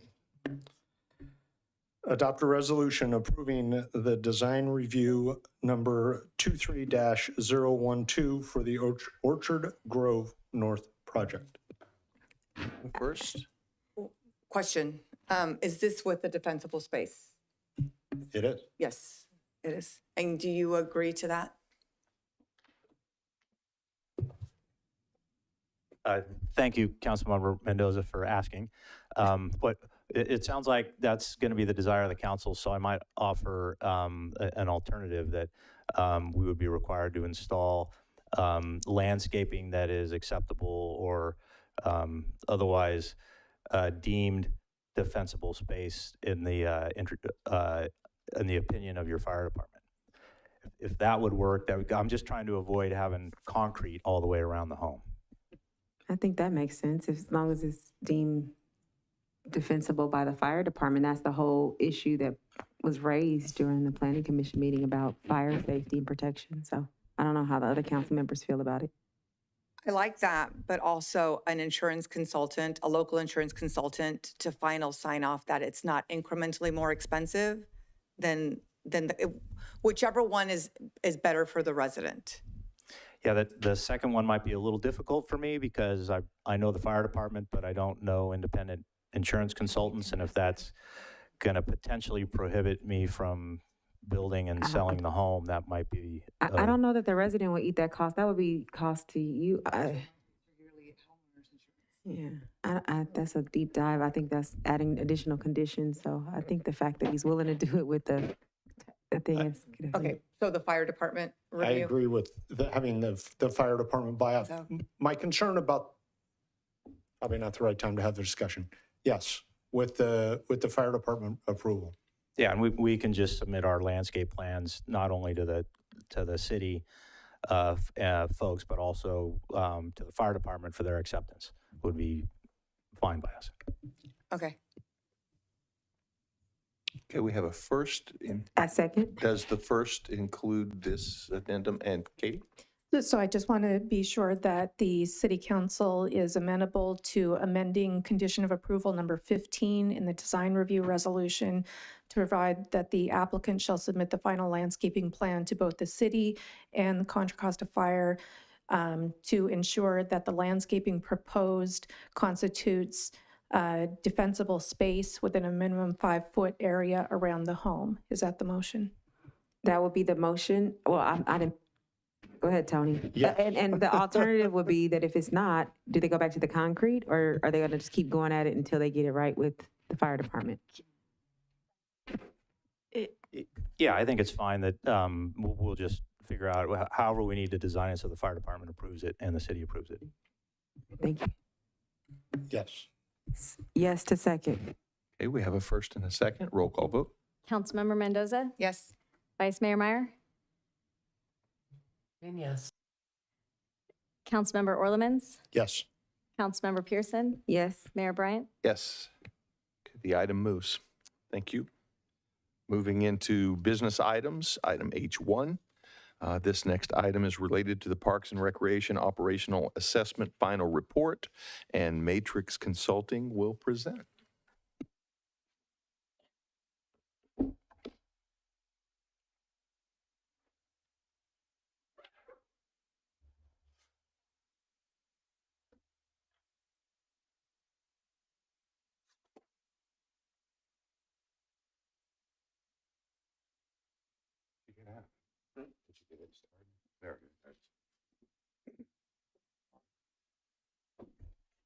All right, good evening, Mayor and Council. I'm Alan Pennington, and with me is Chaz Jordan. We're two of the members of the project team, and we're here to give you a quick overview of the report that was in your packet.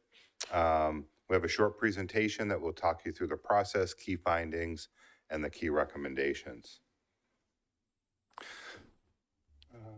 You got it. So real quickly, we just want to give you an overview of the project approach that we took in conducting this study. We initiated the project by making sure we understood the Brentwood Recreation and Park District's approaches, not bringing in our knowledge from other communities. We really want to make sure it was tailored to yours. And that included a lot of staff interviews, documentation of current processes and data, which we did through a current state assessment, and some internal stakeholder interviews. So this was just data collection about how you're currently operating. We then did a more detailed stakeholder input phase. We had 2 surveys, as you're aware, one for the senior center and one for citywide programming. The surveys were conducted in both English and Spanish, and we documented the results of those surveys in the report, and we're going to talk about those in just a minute. And then we did an operational assessment where we evaluated various departmental practices against best management practices, established practices in other communities, and a comparative benchmarking assessment against programming and staffing levels in other entities. And then we did a preliminary program and staffing analysis of the department and the senior center against industry practices to understand, are you staffed appropriately to provide the types of services that we're going to recommend? With that, I'm going to turn it over to Chaz to talk a little bit about the stakeholder surveys, and I'll come back and talk about the recommendations in a minute. Thanks. Thank you, Alan, and thank you, Mayor and Commission, for the time this evening. So I'm going to go quickly through a number of slides. For those of you who were on the Aging Committee meeting, you'll recognize these, as many of them are the same, but just for everybody's information. Our first slide really talks about the public input process, which was a big part of the RFP that you all submitted and we responded to. We did a large stakeholder interview process that included a number of focus group meetings. We actually interviewed the majority of the council itself. We had a roundtable discussion with the Senior Citizens Club after one of their board meetings. We had a general meeting with the lunch patrons that are at the senior center each day for the lunch program. We had focus groups with contract providers as well as part-time staff and other patrons. We had a number of one-on-one conversations with individuals who had very specific items that they wanted to bring up about the senior center or about recreation in general. We also put on 2 surveys, which was again offered in the RFP, which we did for the majority of 1 month, the month of May. And while it was distributed primarily through registration data and emails, we did, for the senior center specifically, also provide printed copies so that those that weren't feeling comfortable about using technology for responding to a survey had a different option. And we actually worked with the city to have a option for delivering those surveys through the city clerk's office so the folks would feel comfortable responding if they didn't want to respond directly to the Parks and Recreation Department. We received a number of responses to both, and in the actual report itself, it goes over the responses to them overall. However, I wanted to go over some general findings with you on each survey. The first being the Brentwood Community Survey, which really looked at recreation programs in general. The responses overall were very positive. There was a strong sense of quality programming, just they seemed to want a lot more. That was the theme with the majority of the respondents in the survey. The respondents were also very complimentary about the facilities and the care that is provided, and that accessibility was definitely something that was of good nature here in the department. And there wasn't a significant amount overall, which you all have received our survey responses as well, of specific negative areas that were common themes. There were a number of specific items that maybe one person responded to, but there weren't significant negative areas of common themes in this survey. The Senior Activities Center survey, again, received predominantly a positive response. Programming, again, was a very high value area that was brought up by the respondents. The facility, we did ask some pointed questions for you all to consider with regards to the size and the scope of the facility and whether in the future to consider additional space for programming and additional space for senior services. And there was about half and half on whether the building was the right size or not, and gives you some direction on whether to consider expansion or new facilities in the future. There was a high response on customer service, which was a big part of this analysis from our end, specifically with the senior center. And there was a considerable amount of feedback on programming needs and interests, which we documented actually in the report as a major part of the study of areas that the senior center, not only the staff, but also the club should consider for expansion, or areas that have not been provided for a number of years. And patrons really were seeking to come back to the senior center. So I'm not going to go through all of the words on the screen. I know it's very busy, but we did want to kind of go over how this operational assessment was handled so that you understand how we got from the positive input and some of the direct stakeholder input that we received one-on-one in these meetings to the recommendations that we're going to talk about and the findings that we went over. And that's because we went through various different steps in our analysis to make sure that we covered as many different methodologies to gather as much data as possible to provide us with direction to provide you. That started with the survey and community input, which was documented and added to the report, but it also included a BMP analysis, which Alan talked about, which really focuses on national recreation and park standards. Not all of them, not every standard that, say, CAPRA, the Commission on Accreditation of Parks and Recreation Agencies, uses, but the ones that we felt that were really germane to the needs of the city of Brentwood and the Parks and Rec Department. We then did a comparative analysis of similar sized communities in the area that would give you all some understanding of what is a comparable amount of programming, whether other cities in the area have senior centers or have acceptable programming levels, and so on and so forth, to give you an idea of what you're really comparing against, what your residents are going to see and understand from their neighbors. We did a programs and services analysis, which was at the heart of our project, is to really look at whether programs and services have been impacted over the last few years, and if so, why, and where to look at improvements.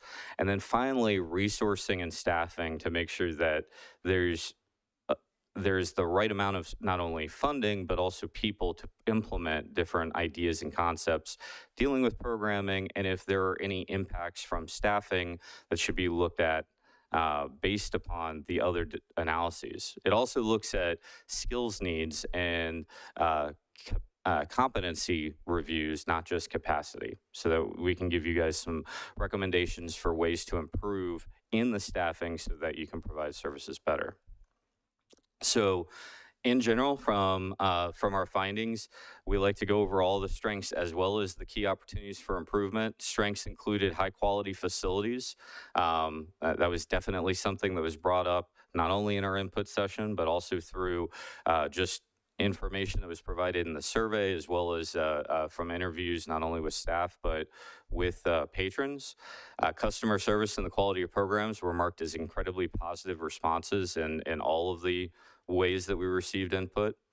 That the current programs and services are substantial, that there is a high quantity of programs that are being offered to the community, and they compare well with or exceed those in local neighbors as well. And finally, that the department has been very resilient, not only through the pandemic, but through a high turnover of management or supervisory staff, which we'll also utilize as one of the key opportunities for improvement in a second, but that has been a significant impact to the department and the senior center over the last few years. So in talking about these key opportunities for improvement, we really noticed that the department in general could use more department-specific goals and direction. Looking at, there is a master plan in place that was last updated in 2019. We really recommend that those types of things be updated and more strategic priorities be given. And I do know that the staff is already working on these things. The division has less staff than most comparable communities based on NRPA and comparative survey data. Something to consider as you look at program and service expansion. There's been a high turnover of management and supervisory personnel in the department, which has greatly impacted continuity of operations and services over the last few years. As that turnover occurs, it's really difficult to bring a brand new person in and be able to hit the ground running at the same pace as somebody who's been there for a while. So there's been a definite bell curve with the supervisory staff, and they're at the end of that coming into a more substantial programming plan that'll come forward to you. There isn't a set of comprehensive division standard operating procedures. There are a few standard operating procedures that are very specific, but we're definitely going to recommend that that be consolidated to make transitioning a lot easier, and that more be developed. There's been a significant change in leadership at the Senior Activities Center and with the division as a whole. And so through that transition, as somebody is leaving and you're trying to replace them and change the staffing survey, communication and transition with the patron group did not have a consistent message. And there was a real difficulty in the patron group's understanding of what was changing. And we've highlighted that as a key opportunity for improvement in looking at communication options in the future. And then finally, due to changes in staffing over the past few years, customer response to these changes, morale in the leadership and staff of the division specifically has suffered because of that. And we're hoping that from my review and from the information that our project team has gathered, that they're coming back out of that with significant program management concepts, and they're bringing new people on to give new ideas and really move the recreation division forward. With that, I'm going to ask Alan to come back up, and he's going to go over our recommendations, and then we'll take questions. Thanks, Chaz. So we've grouped the recommendations in the report and in our summary presentation tonight into a few areas. The first one is planning administration. Most of these follow very well from the key opportunities for improvement, but there needs to be established a formal, comprehensive set of policies and procedures. There's a strong base there. It needs to be fully developed. It ensures consistency in operation and provides training when new staff come on board to get them up to speed quicker. Some enhanced training of staff to maintain industry knowledge. They do a lot of training now. We're encouraging you to continue that and enhance it, keeping them at the forefront of the Parks and Rec industry. Adopting a policy for how frequently you're going to update the park master plan. So sort of a pretty routine decision, but ensuring that you have a set standard for that so you can plan ahead and budget for that. More specifically, updating the existing plan with more strategic directives, specific objectives, and a very specific recreation program plan. And we have that also then as a separate recommendation on number 5, which is then to move forward with the implementation of that plan.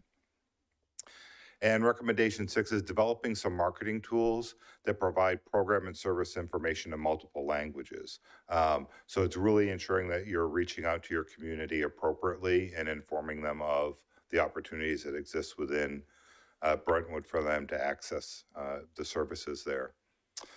The second set of recommendations had specifically to do with programming, and that's to continue the program expansions, focusing on trends and adult programs that we identified in the report. I think the key takeaway is programming is never static. You have to always be looking at what the community is looking for and meeting their demand.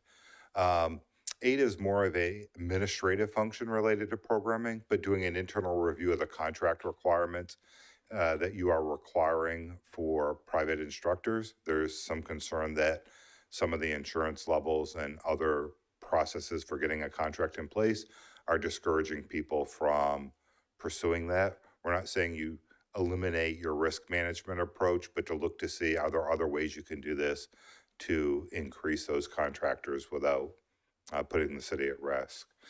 Number 9 is developing an activity guide and providing it in multiple languages.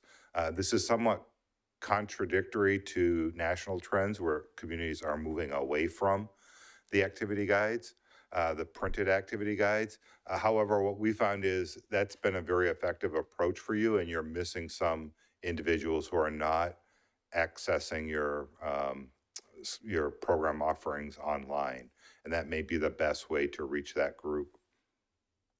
Expanding adaptive and inclusive programming in the future, and expanding senior programming in the identified areas. And we listed 5 or 6 different ones in there, including Tai Chi, cooking, arts classes, yoga, things that we heard frequently from your customers that they either had or would like more of. And then there are 3 recommendations regarding staffing: providing specialized training to the senior center front desk staff, acknowledging there's a need to understand the clientele and how to interact with them appropriately, greater cross-training, including mentorship of the front desk staff, by having them shadow and mentor people who have served in that role before. That is a really critical position, and prioritizing bilingual skills for future recreation leader hires. However you can do that, whether it's making it a job requirement, incentivizing it through additional pay, but that is something that was valued when it was there in place before. It's not a formal job requirement, so you need to find ways to encourage and incentivize that within the organization. When Chaz presented the draft report last week to the Age and Disabilities Friendly Communities Committee, there were 4 recommendations that they wanted us to bring forward and share with you, and I'll read them on their behalf, but allow them to speak to that. Their recommendations were to, in addition to the recommendations outlined in the report, to assess and reduce any city regulatory applications, agreements, and forms that may be barriers to participants, vendors, and other stakeholders, encouraging the recruitment of bilingual staff, and assess any languages needed beyond Spanish, assessing the strategies to encourage greater cultural integration of participants in the programming, ensure that the frontline staff participate in person for the mandatory DEI training, especially the generations in the workplace module, and 5, provide a framework or time frame for when the adaptive and inclusive recreation strategies would be implemented. So with that, that is our presentation, and we'll be happy to answer any questions you may have. Thanks, Jeff. Have any questions of the presenters, Councilman? I'm going to ask questions that I asked you in the Age and Disabilities, but I'm primarily asking these questions for the public and for our record. And I wanted to say I really appreciate Matrix Consulting. It was an amazing report. The presentation to the Age and Disabilities community was amazing. It is nice to finally see you off screen, that you really do exist. But one of the questions that I have is the survey responses. You had a 7% response rate on one and 11-point-something% response rate on the other. I asked you this during that, but I just wanted for residents, is that typical when you do these type of surveys to get that type of response rate back? Yeah, and I will answer the same way, that is fairly typical in especially this style of survey and this amount of potential respondents, because it has a varying demographic that comes with that. That yes, this is a response rate we would have seen in other projects. And if I could just add, the one survey I think had 875 respondents. That's really good. So while it was sent out to many thousands, we don't know how many of those are still good email addresses. They're old participants. They've moved in or out. But I'll tell you, national polls are done with 875 people. I'm telling you, that's a good response rate that we've seen from other community surveys and senior surveys. So that is a good response rate. That's about the number of people that voted for me for city council. So yes, those good numbers. And then also, I wanted to say that just for us to be completely transparent, because I know when we first were interviewing, it was a lot of people here, a lot of variant groups that were having issues with Parks and Rec or with senior center activities, some that didn't.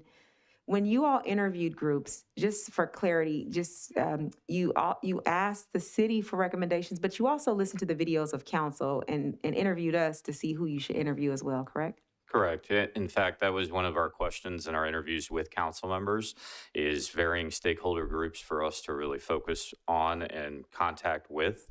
And we did contact many of those. And we had a number of individual conversations with patrons that really come from those stakeholder groups, where we got some one-on-one conversations, some by phone, some as we were doing the site visit while they were there, and received that input as well. And many of those recommendations we received from those folks directly apply to our recommendations, similarly to the multilingual discussions, as well as the programming recommendations for seniors specifically. And the last question that I have, because I'll talk more during the discussion, but you had recommended in one of your recommendations that we adopt it's a certification. Can you tell us a little bit more about that certification? Why? Because as I am aware, that there aren't any other cities in the state of California that has that certification. So why the recommendation for Brentwood? I know we want to be better in Brentwood, but why the recommendation? So there isn't a direct recommendation for a particular certification or accreditation, but I believe what you're talking about is the best management practices we utilize come from the Commission of Accreditation of Parks and Recreation Agencies. And currently there are 4 agencies in California, 2 counties and 2 special districts that have gone through that process. We aren't necessarily recommending that the Brentwood Parks and Rec Department get accredited, but we did utilize their methods for determining compliance for an accredited agency as some of the best management practice levels that we would recommend that the department achieve to meet the expectations of what we believe the purpose of this study was. Thank you so much. Vice Mayor. Thank you.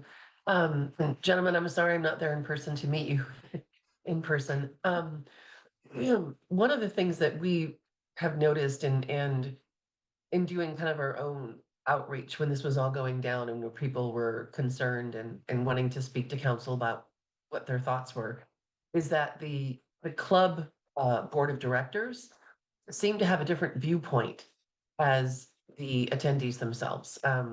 For example, those who were attending the lunch had different answers to questions when I posed them to what the board did when I emailed and they said, no, everything's fine. So can you talk a little bit about any kind of differentials between those 2 interview groups?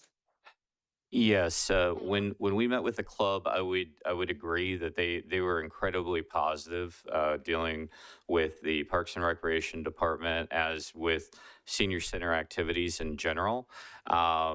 And that wasn't the full theme of the other folks that we directly interviewed.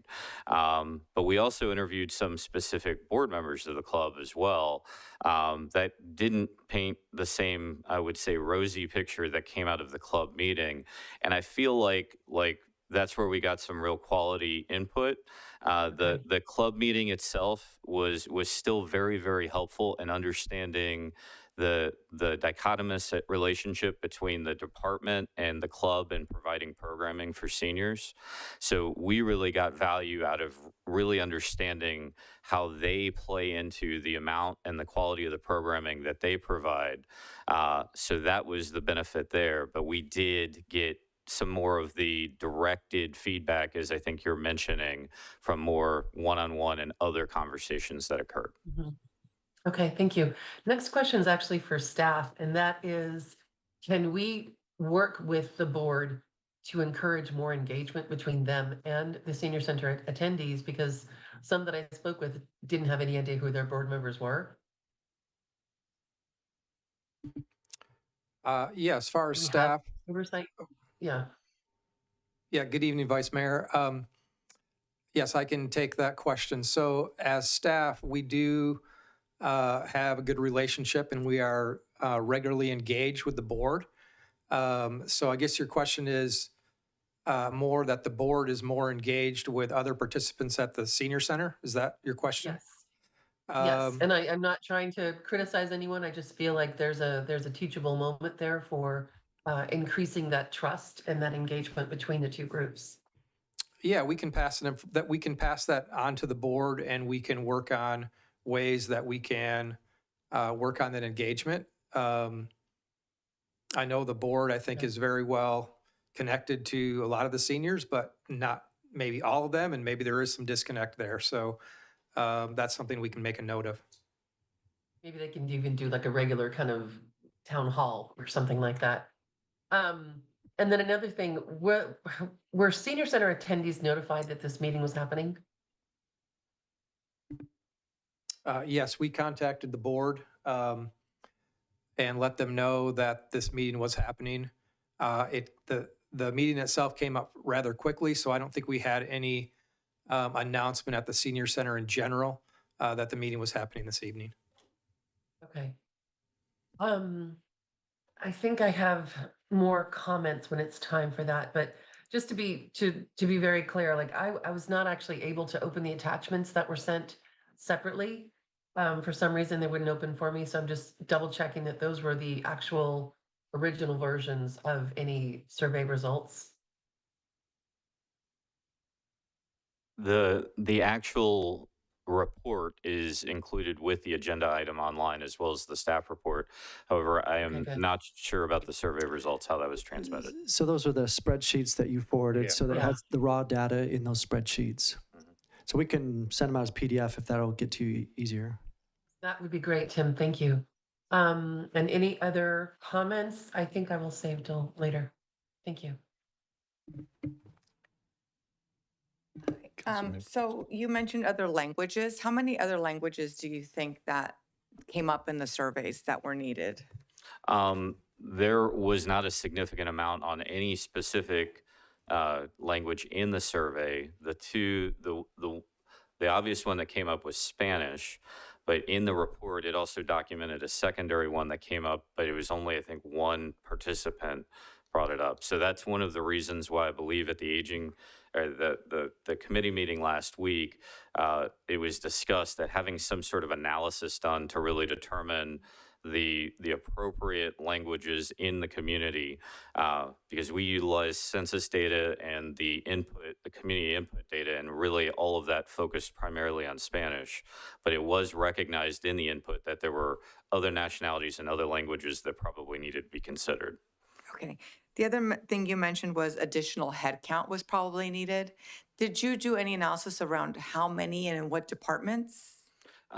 In the actual staffing analysis, we do go over comparable areas of staffing. And at this point, it was not focused on additional specific positions as much as skills needs and additional training that was required by particular areas. Okay. Thank you very much. Any further questions before we go to public comment? Thank you. At this time, we'll open public comment. Amanda. At this time, the public is permitted to address the City Council on the agenda item. If you're participating in Zoom, please raise your hand. If you're in person, please file a speaker card with the city clerk. We'll take public comments from those participating in the council chamber first, and then from those participating via Zoom. Remarks are limited to 5 minutes, and your microphone will be muted if you go beyond the speaker timer. I have no cards in person, and I do have one hand raised in Zoom. Ian, go ahead. Can you hear me? Yes, we can. Thank you. Good evening again, council. This report was one coming along. I was there like in the original huge meeting where we had a bunch of senior citizens come out and share their concerns with our Parks and Rec department, and I was a part-time employee for the city of Brentwood for about 1.5 years, working both aquatics and sports. You know, during my time, I had great bosses, and we were trained well when I first came on. This was the rebound from COVID, and I did the best I could to provide excellent service. And I looked at the survey results, it speaks for it. People are happy with the part-time workers that are facing them every single day. The people on the front lines, the lifeguards, the cashiers, the recreation leaders, you name it. People are happy at BFAC, BSAC, whatever acronym, like too many acronyms to keep count. But the things that really stuck out and should really stick out to the city council and to the city manager, to everyone, is the lack of procedures. How can we not have SOPs? the first time I've been working recreation now for a few years. I'm in private sector recreation. When I moved on to private sector, they talked SOPs all day. Why was there no SOPs in the city of Brentwood? That's something concerning us. That's just wasting our time. Redundant, trying to figure out what to do. We just have literally one document that just says what to do. Very simple. And also another thing, I don't recall the consultants talking about this in the presentation, but it's in the staff report in the attachment.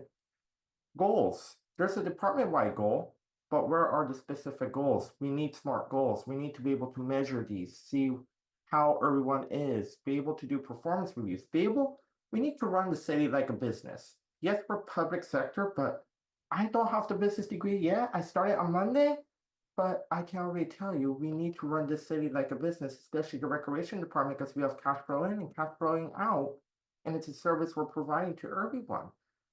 It's just like, and the turnover, the SOPs might be leading to turnover because we don't know what we're doing that can lead to burnout. But some of our city staff is doing amazing. Like Amanda, she does amazing work dealing with the RFPs, dealing with concerts and parks, special events, sports.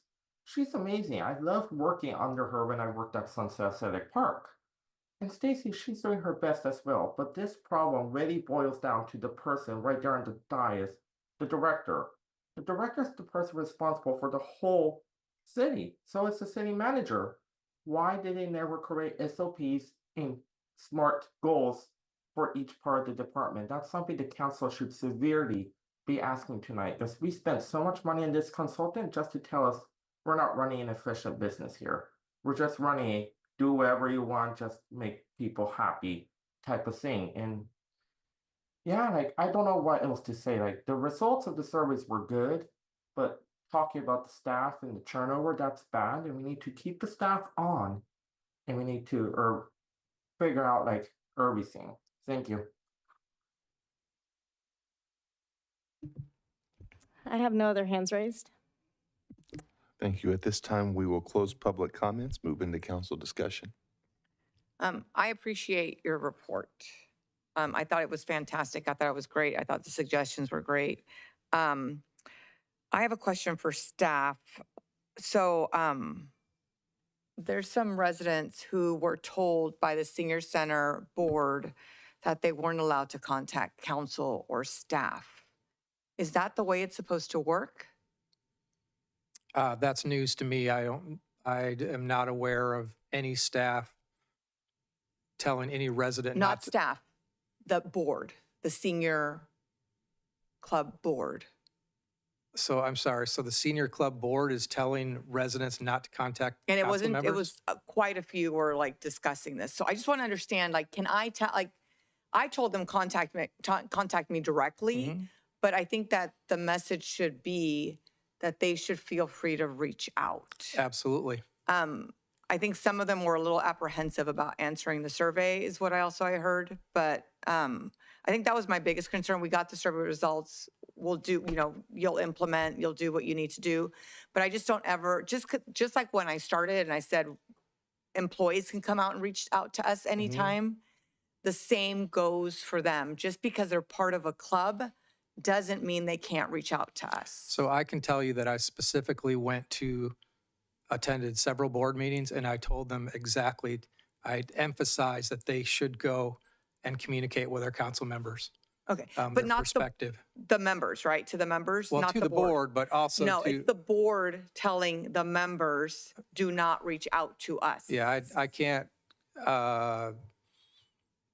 tell you what the board is telling the members. That would be news to me, but I can't speak for the board. Okay, just make sure that that's clear, because I wouldn't want any of them feeling scared to reach out to us absolutely. or to your staff, Thank you.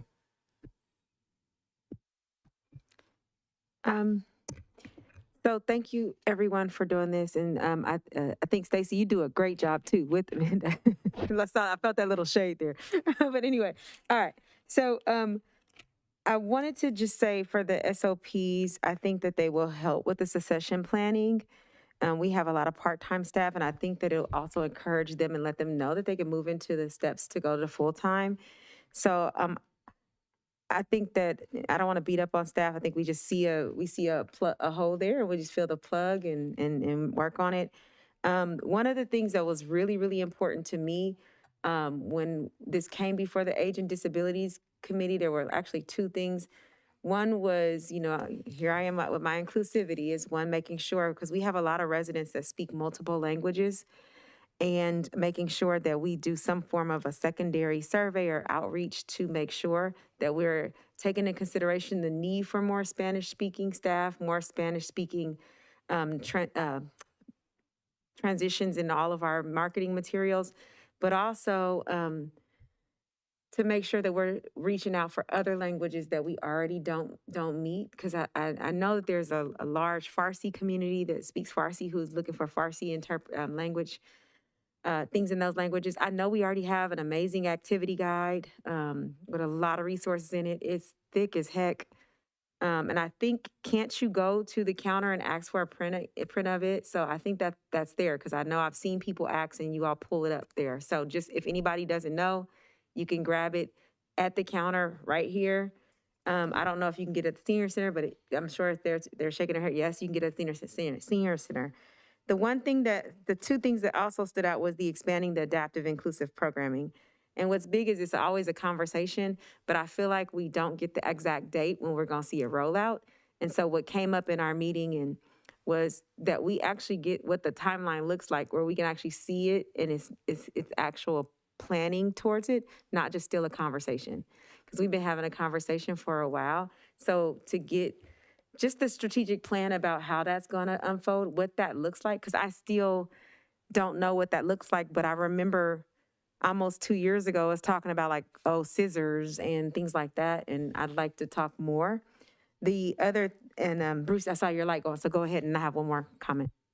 Yes, so just to let the council know that the adaptive recreation, actually on our next city council meeting, that item is coming back, and we will have some steps in there about implementation based on the options that will be brought forward. So that is something that staff has been working on, and we will be bringing that back at the next council meeting. Thank you, Bruce, for that update. That's great. The last thing I want to talk about is the whole escaping from DEI. It's actually a thing that goes on right now. People are so scared of DEI because, I don't know, I think they think it's so connected to just race, and I don't know why we would be against equity in races.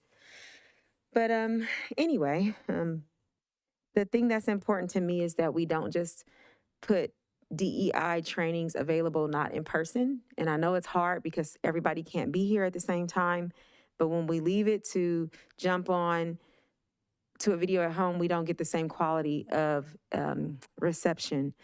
So it is my recommendations. We have I already know that there's a generations in our DEI programming that will really deal with how to deal with. One of the recommendations was making sure they understand the clientele.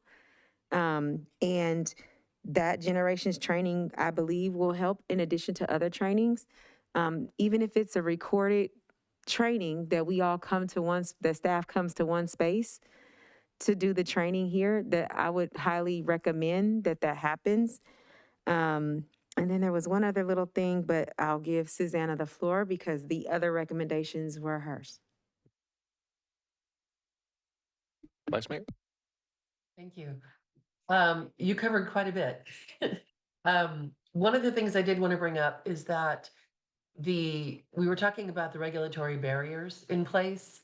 And I just wanted to make sure that there's a clear understanding of what we were talking about with that, because there were some classes, for example, Tai Chi is one of them, that used to be offered on a regular basis at the senior center, but providers have said that these classes, which are led by trained and vetted and screened volunteers, are no longer feasible based on the fact that they go through the providers, volunteers go through a vetting and screening process on their own, and then in turn have to go through another secondary vetting and screening and background check process through the city. So that's one of the things that we were talking about, is looking at that, the risk factors, the insurance, that kind of thing, because the cumbersome nature of this dual vetting process is one of the reasons that Tai Chi is no longer offered. And I spoke with one of the providers about that directly. And then I think What are the other things? Oh, when I went to the senior center one time to go speak with a lot of the attendees of the lunch at the cafe, there was a separate group of Spanish-speaking guests, and the cafe manager was bilingual, luckily, but there was such a separation, and it felt like there wasn't enough happening to make that group more inclusive. And I know language can be a barrier, of course, but I think I just really would like to see some kind of focus on making people feel like they all belong together. If we can figure that out. So that's one of the reasons we were talking about the language piece of it too. And I know Percy was brought up as well.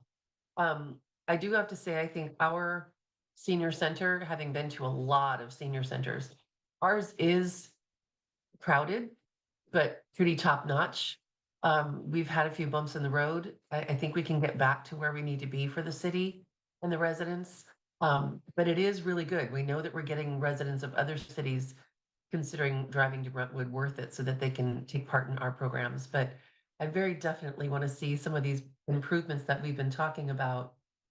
And I don't have that in front of me. Councilmember Pearson, no, what our recommendations were and cannot memorize them right now. But I just think I liked the report. I think the recommendations were solid. I think this is going to have to be a live process, a live document that is adapted as we learn more and more, because we are still getting people coming to us. Councilmember Mendoza mentioned that, coming to us and asking questions about it after the fact to say, is it okay to say this? Is there going to be any change or improvement here or there? So I think there will be ongoing areas of improvement, but I think what we've got is a good start. And I want to make sure that we're very, very transparent with the senior center guests to let them know that they have been heard and that we are responding to their concerns and we're trying to make things better. Thank you. Any further conversation? Do I have a motion? Yeah.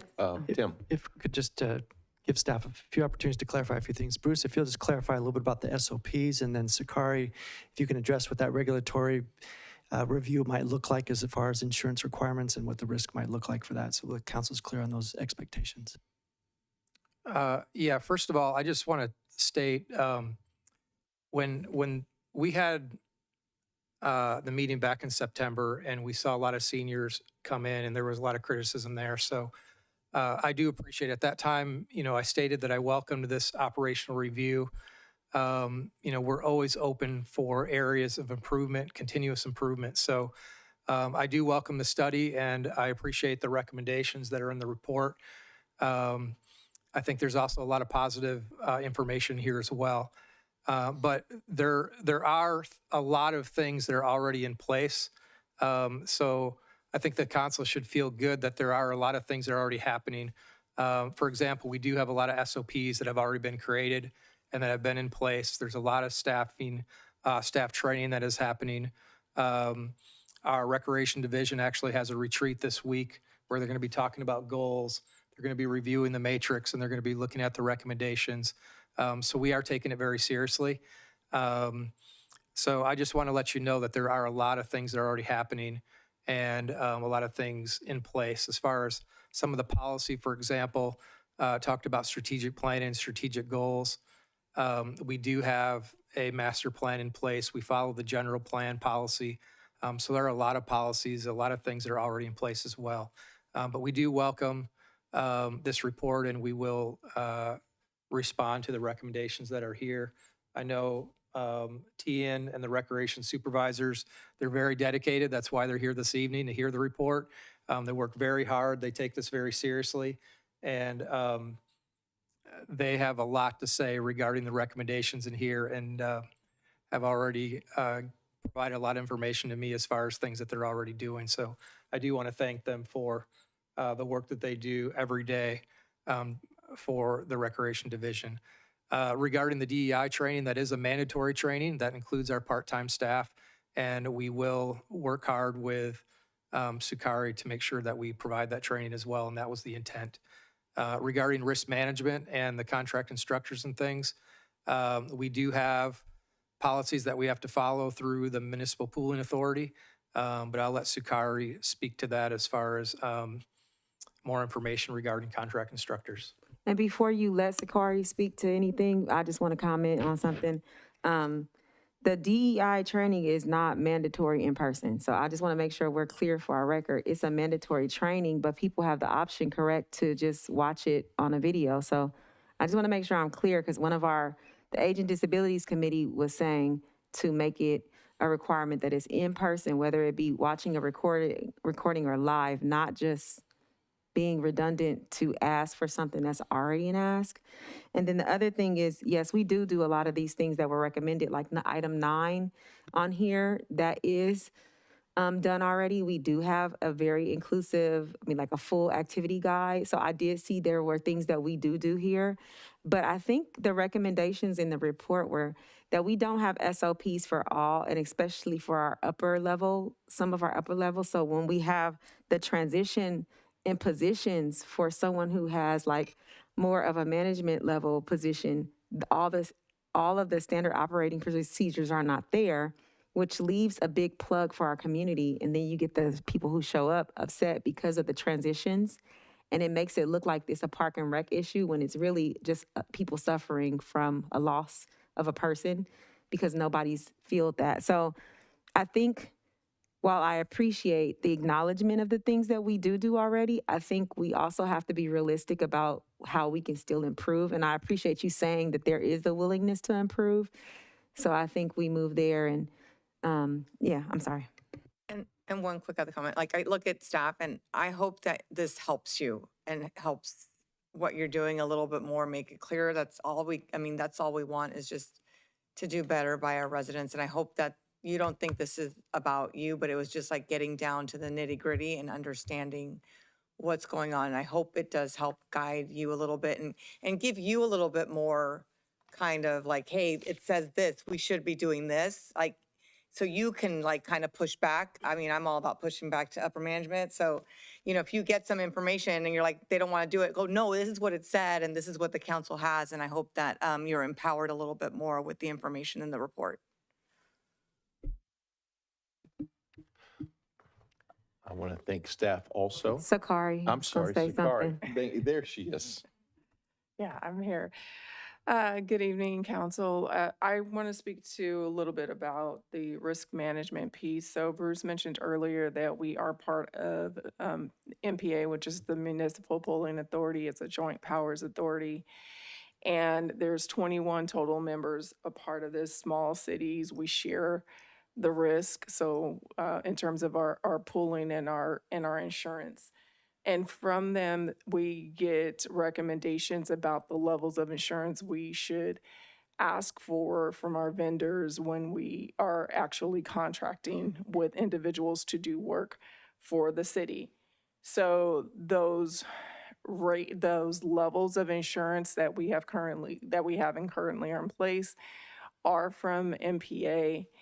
Yes, and I've gone back and I've talked to them about it, and their recommendation still has not changed. So if we allow lower limits, we definitely can do that. But then, of course, we're opening up the city.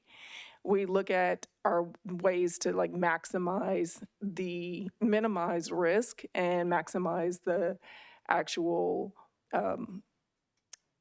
protections for the city when we're looking at insurance. So for instance, there are times when staff have come and asked for me to review insurances and determine if it's okay if they have like lower limits, and in cases I have.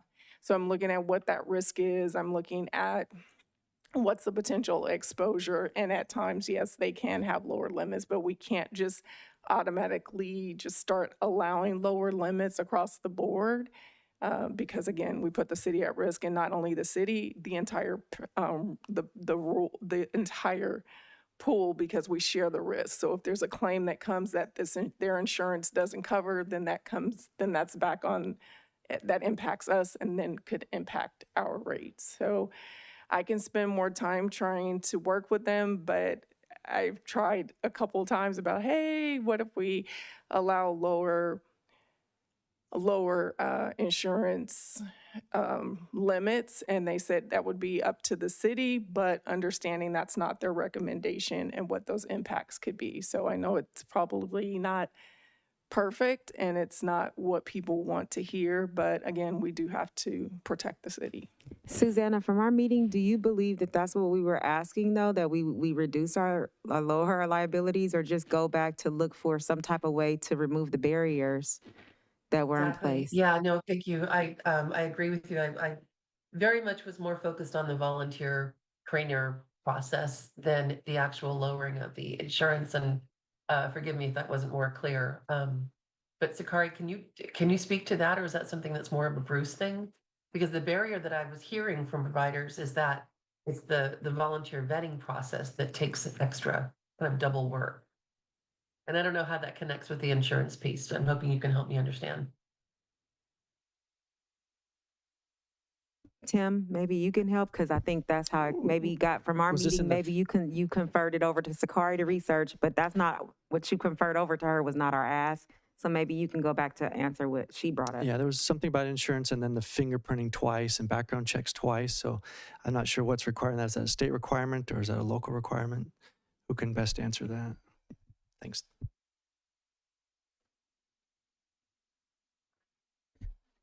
Good evening again, Council. TNE and Recreation Manager. I think I'm going to take a stab at this. I think there's a couple things we're talking about here. As far as volunteer requirements, we do, let me take a step back. We do partner with the MOU with our Brentwood Senior Citizen Club. One of the reasons why we do that is we do have in-house programs that we offer at the Senior Center. A big majority and bulk of the programs that are offered at the Senior Center do come through the Senior Club. Part of the reason we do that is just because of some of the policies that we have in place for our city programs, that we have very high cost recovery models that require registration fees, all those things. And when we work with a contractor, that's where we talk about some of those insurance requirements. When we work with a contractor in-house with the city, there's high insurance requirements as well as high fees to meet our cost recovery goals. One of the really nice things that allows us to work with the Senior Club and they provide is we have an MOU with them to provide a number of programs and services. They have a different standard for which they provide their programming and their instructors, their volunteers. So that's a little bit of an insight of why our models are a little bit unique, but really nice because the club can offer a range of programs and they can set their fees, whether that's membership tied to their $25 membership fee, or if there's an extra fee because it's an excursion or special event, they can set those separate from our city policies and city cost recovery goals. So I think that is part of some of the challenges that we navigate. When we bring a program in-house where we're doing it with our staff, we have our high overhead, our cost recovery goals that we have to meet.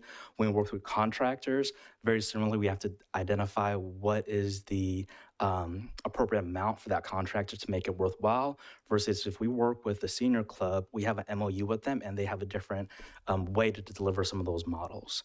I think the second part of that inquiry and question was when it comes to volunteers. That also is a nice thing that we work with the Senior Club about, that we have processes that are very similar that we run simultaneously with the club, where if there's a volunteer that goes through the club and they fall under the club, they have a process for them to go through to work with that club. Again, because they're a partner with us, the club through an MOU, there's a process there. If they're volunteering for the city, we have our own process as well as a volunteer for the city that we go through with background fingerprinting. So I think a lot of things moving simultaneously, but there are differences in the programs that are offered through the club, programs that are offered through the city, similarly volunteers that go through the club versus going through the city.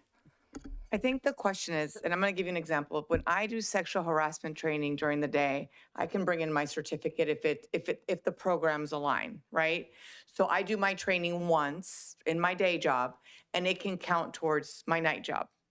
So if I'm a volunteer and I get fingerprinted in another program that's, has certain qualifications, why can't I just bring in my fingerprinting paperwork here and use that?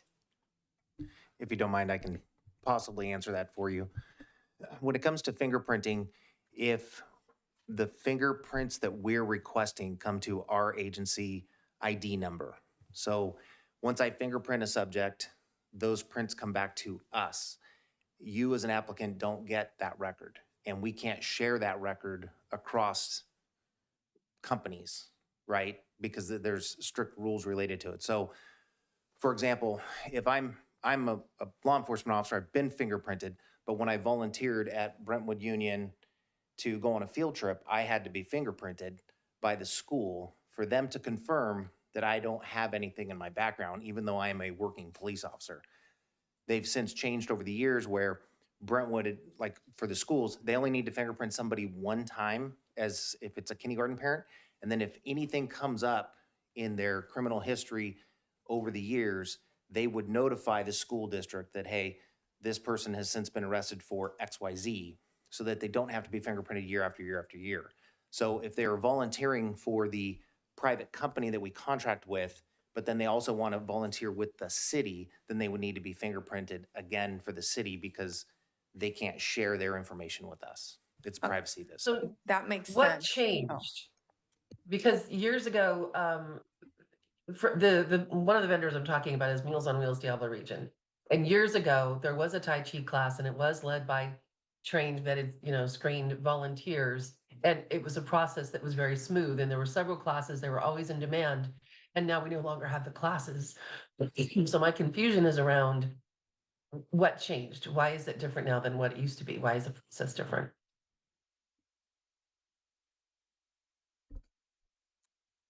Vice Mayor, this is TNA Recreation Manager. I don't know if I can answer your question specifically, just because I wasn't here at that time.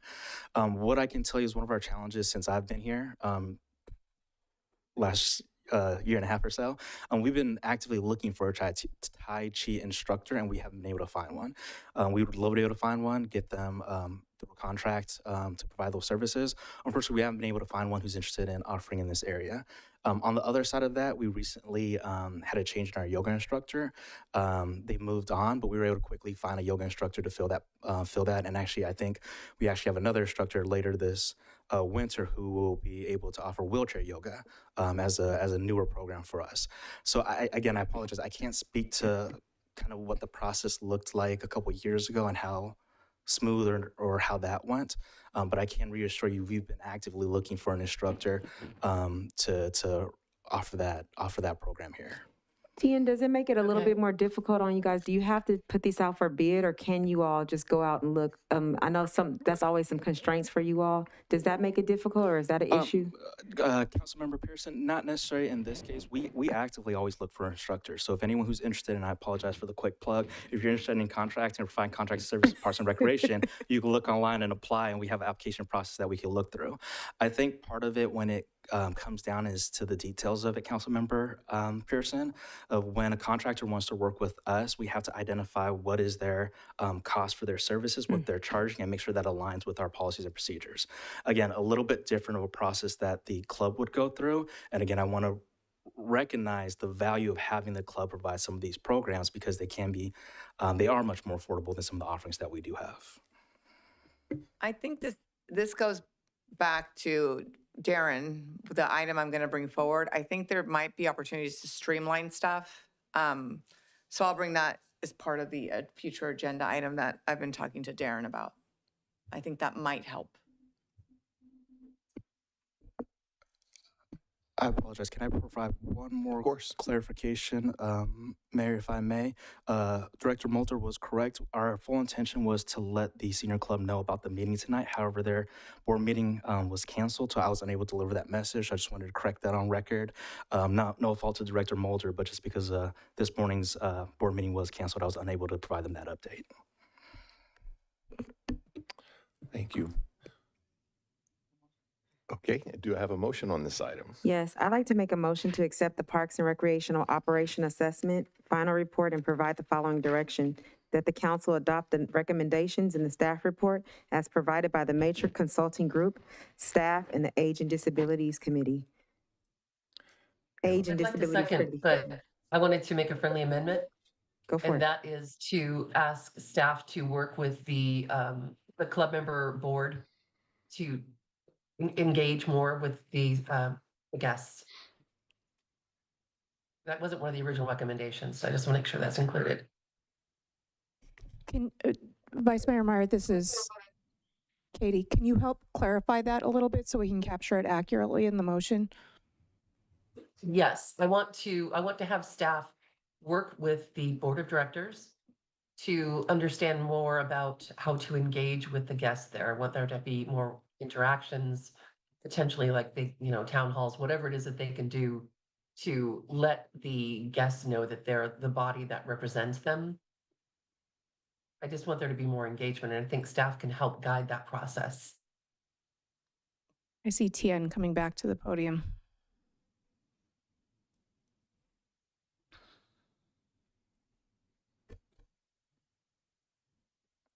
Vice Mayor Meyer, if I may, if I'm going to clarify what you're asking, I think how I understand this is you'd like to request staff to work with the board to communicate some of the findings in this report, specifically in regards to engagement with participants, feedback on the program, all those type of things.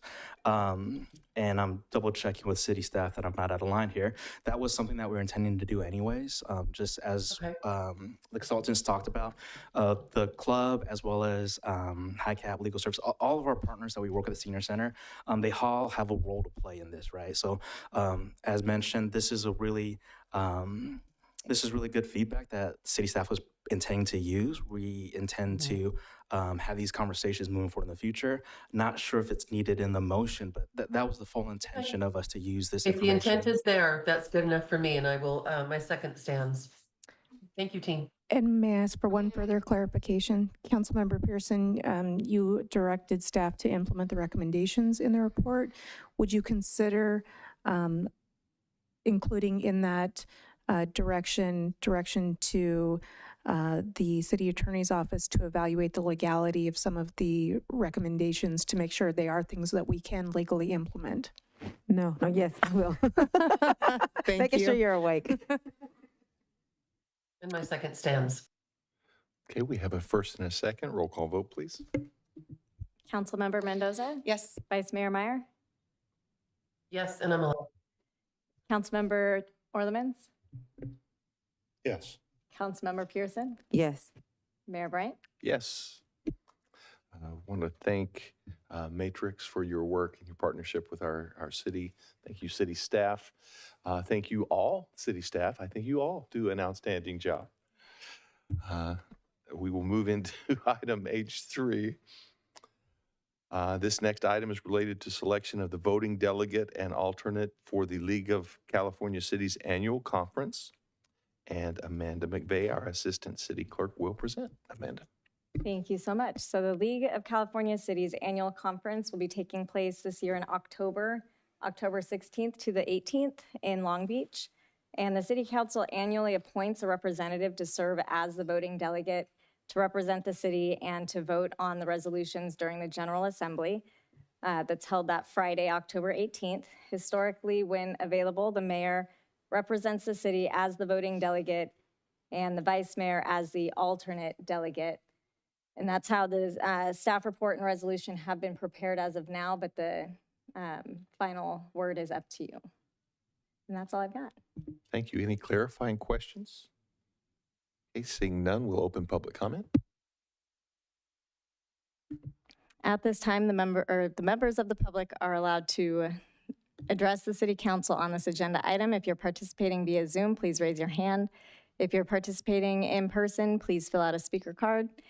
We'll take public comments from those participating in the chamber first, and then those participating on Zoom. Remarks are limited to 5 minutes per person. Your microphone will be muted when the speaker timer expires. I do not have any speaker cards, and I have no hands raised in Zoom. Thank you. At this time, we'll close public comments, move into council discussion.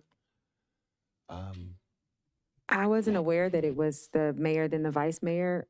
I was going to volunteer myself as an alternate. I was interested. I know last year, I think you and Susanna were both there. But considering that's, I guess, what's supposed to happen, then we'll just...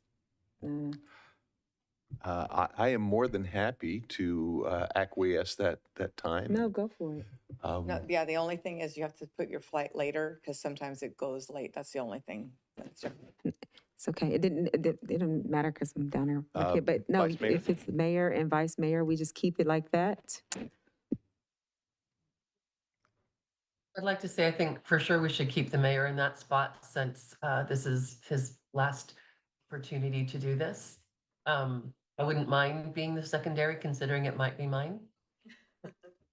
I wasn't called last time to actually do anything. It was just a just a formality. So I can go, if there's no other thing, I'll just make a motion. Yes. Did you have something to say, Tony? I'll make a motion that our mayor and our vice mayor be our voting delegates for the 2024 League of California Cities Annual Conference. Quick clarification. Oh, So sorry, mayor being primary and vice mayor being alternate? Yes. Thank you. and I will second. We have a first and a second. Roll call vote, please. Councilmember Mendoza, Yes. Vice Mayor Meyer, Yes. and And I'm alone, sorry. thank you. Councilmember Orlemans, Yes. Councilmember Pearson, Yep. Mayor Bryant. Yes. Moving into item I, requests for future agenda items. Hi, I have two.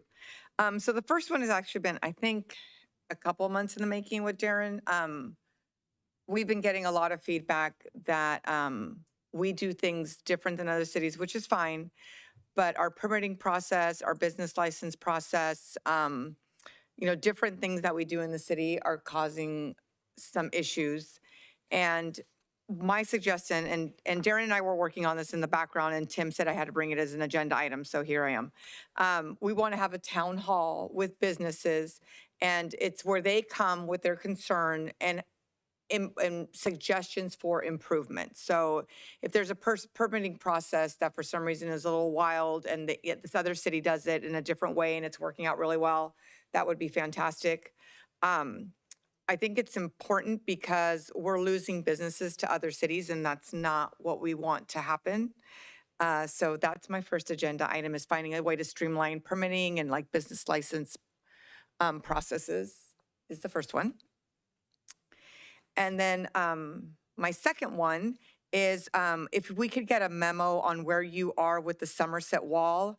I've been sending emails asking about it, where we are, what's going on, and I hadn't heard anything from staff. And today I get reached out to by a few of the residents at Somerset that Tim had reached out wanting a meeting about the wall. So if we could get an update on what is going on, that'd be fantastic.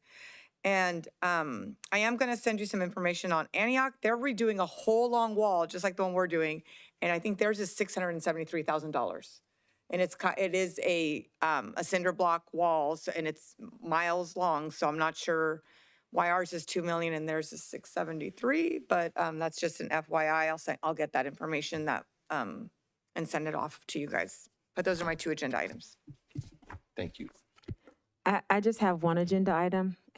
I had requested more information about the trail between American Avenue and Mountain View Drive.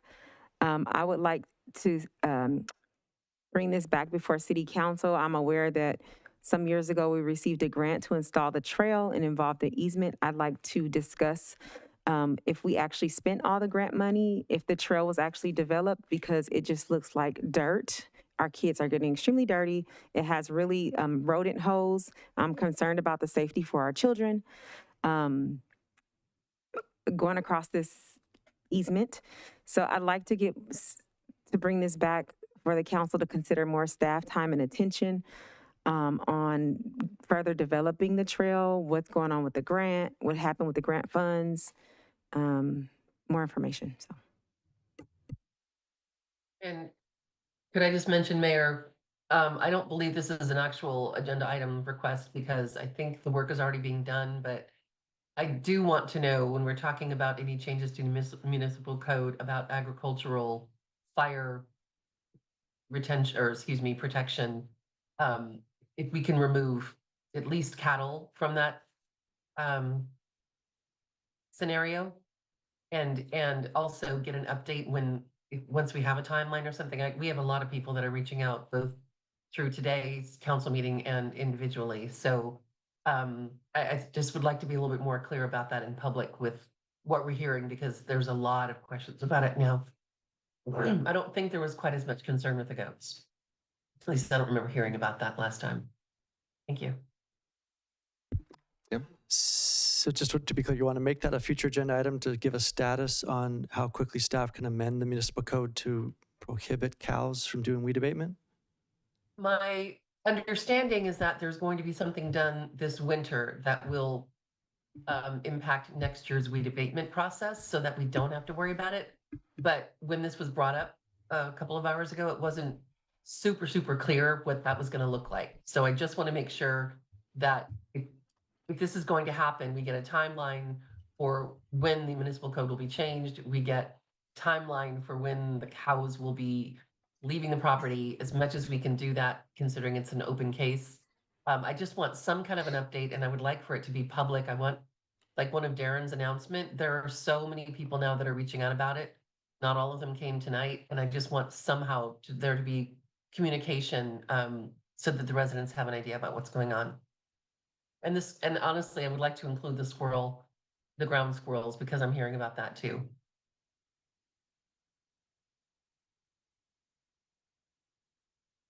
Is that clear? Alexa. That is clear. I can certainly send an email to the council tomorrow rather than a future agenda item request, because that's just an fine. update that doesn't require staff time or resources. That's absolutely fine. Okay, so I will do that. But I do want to make sure that this is also shared with the public, like through one of the PSAs that Darren and his team do. Yes. Whatever is shareable. Yeah, exactly. So whatever is shareable, we will be able to, I will work with Darren to share what we can make public. All right, thank you. Thank you.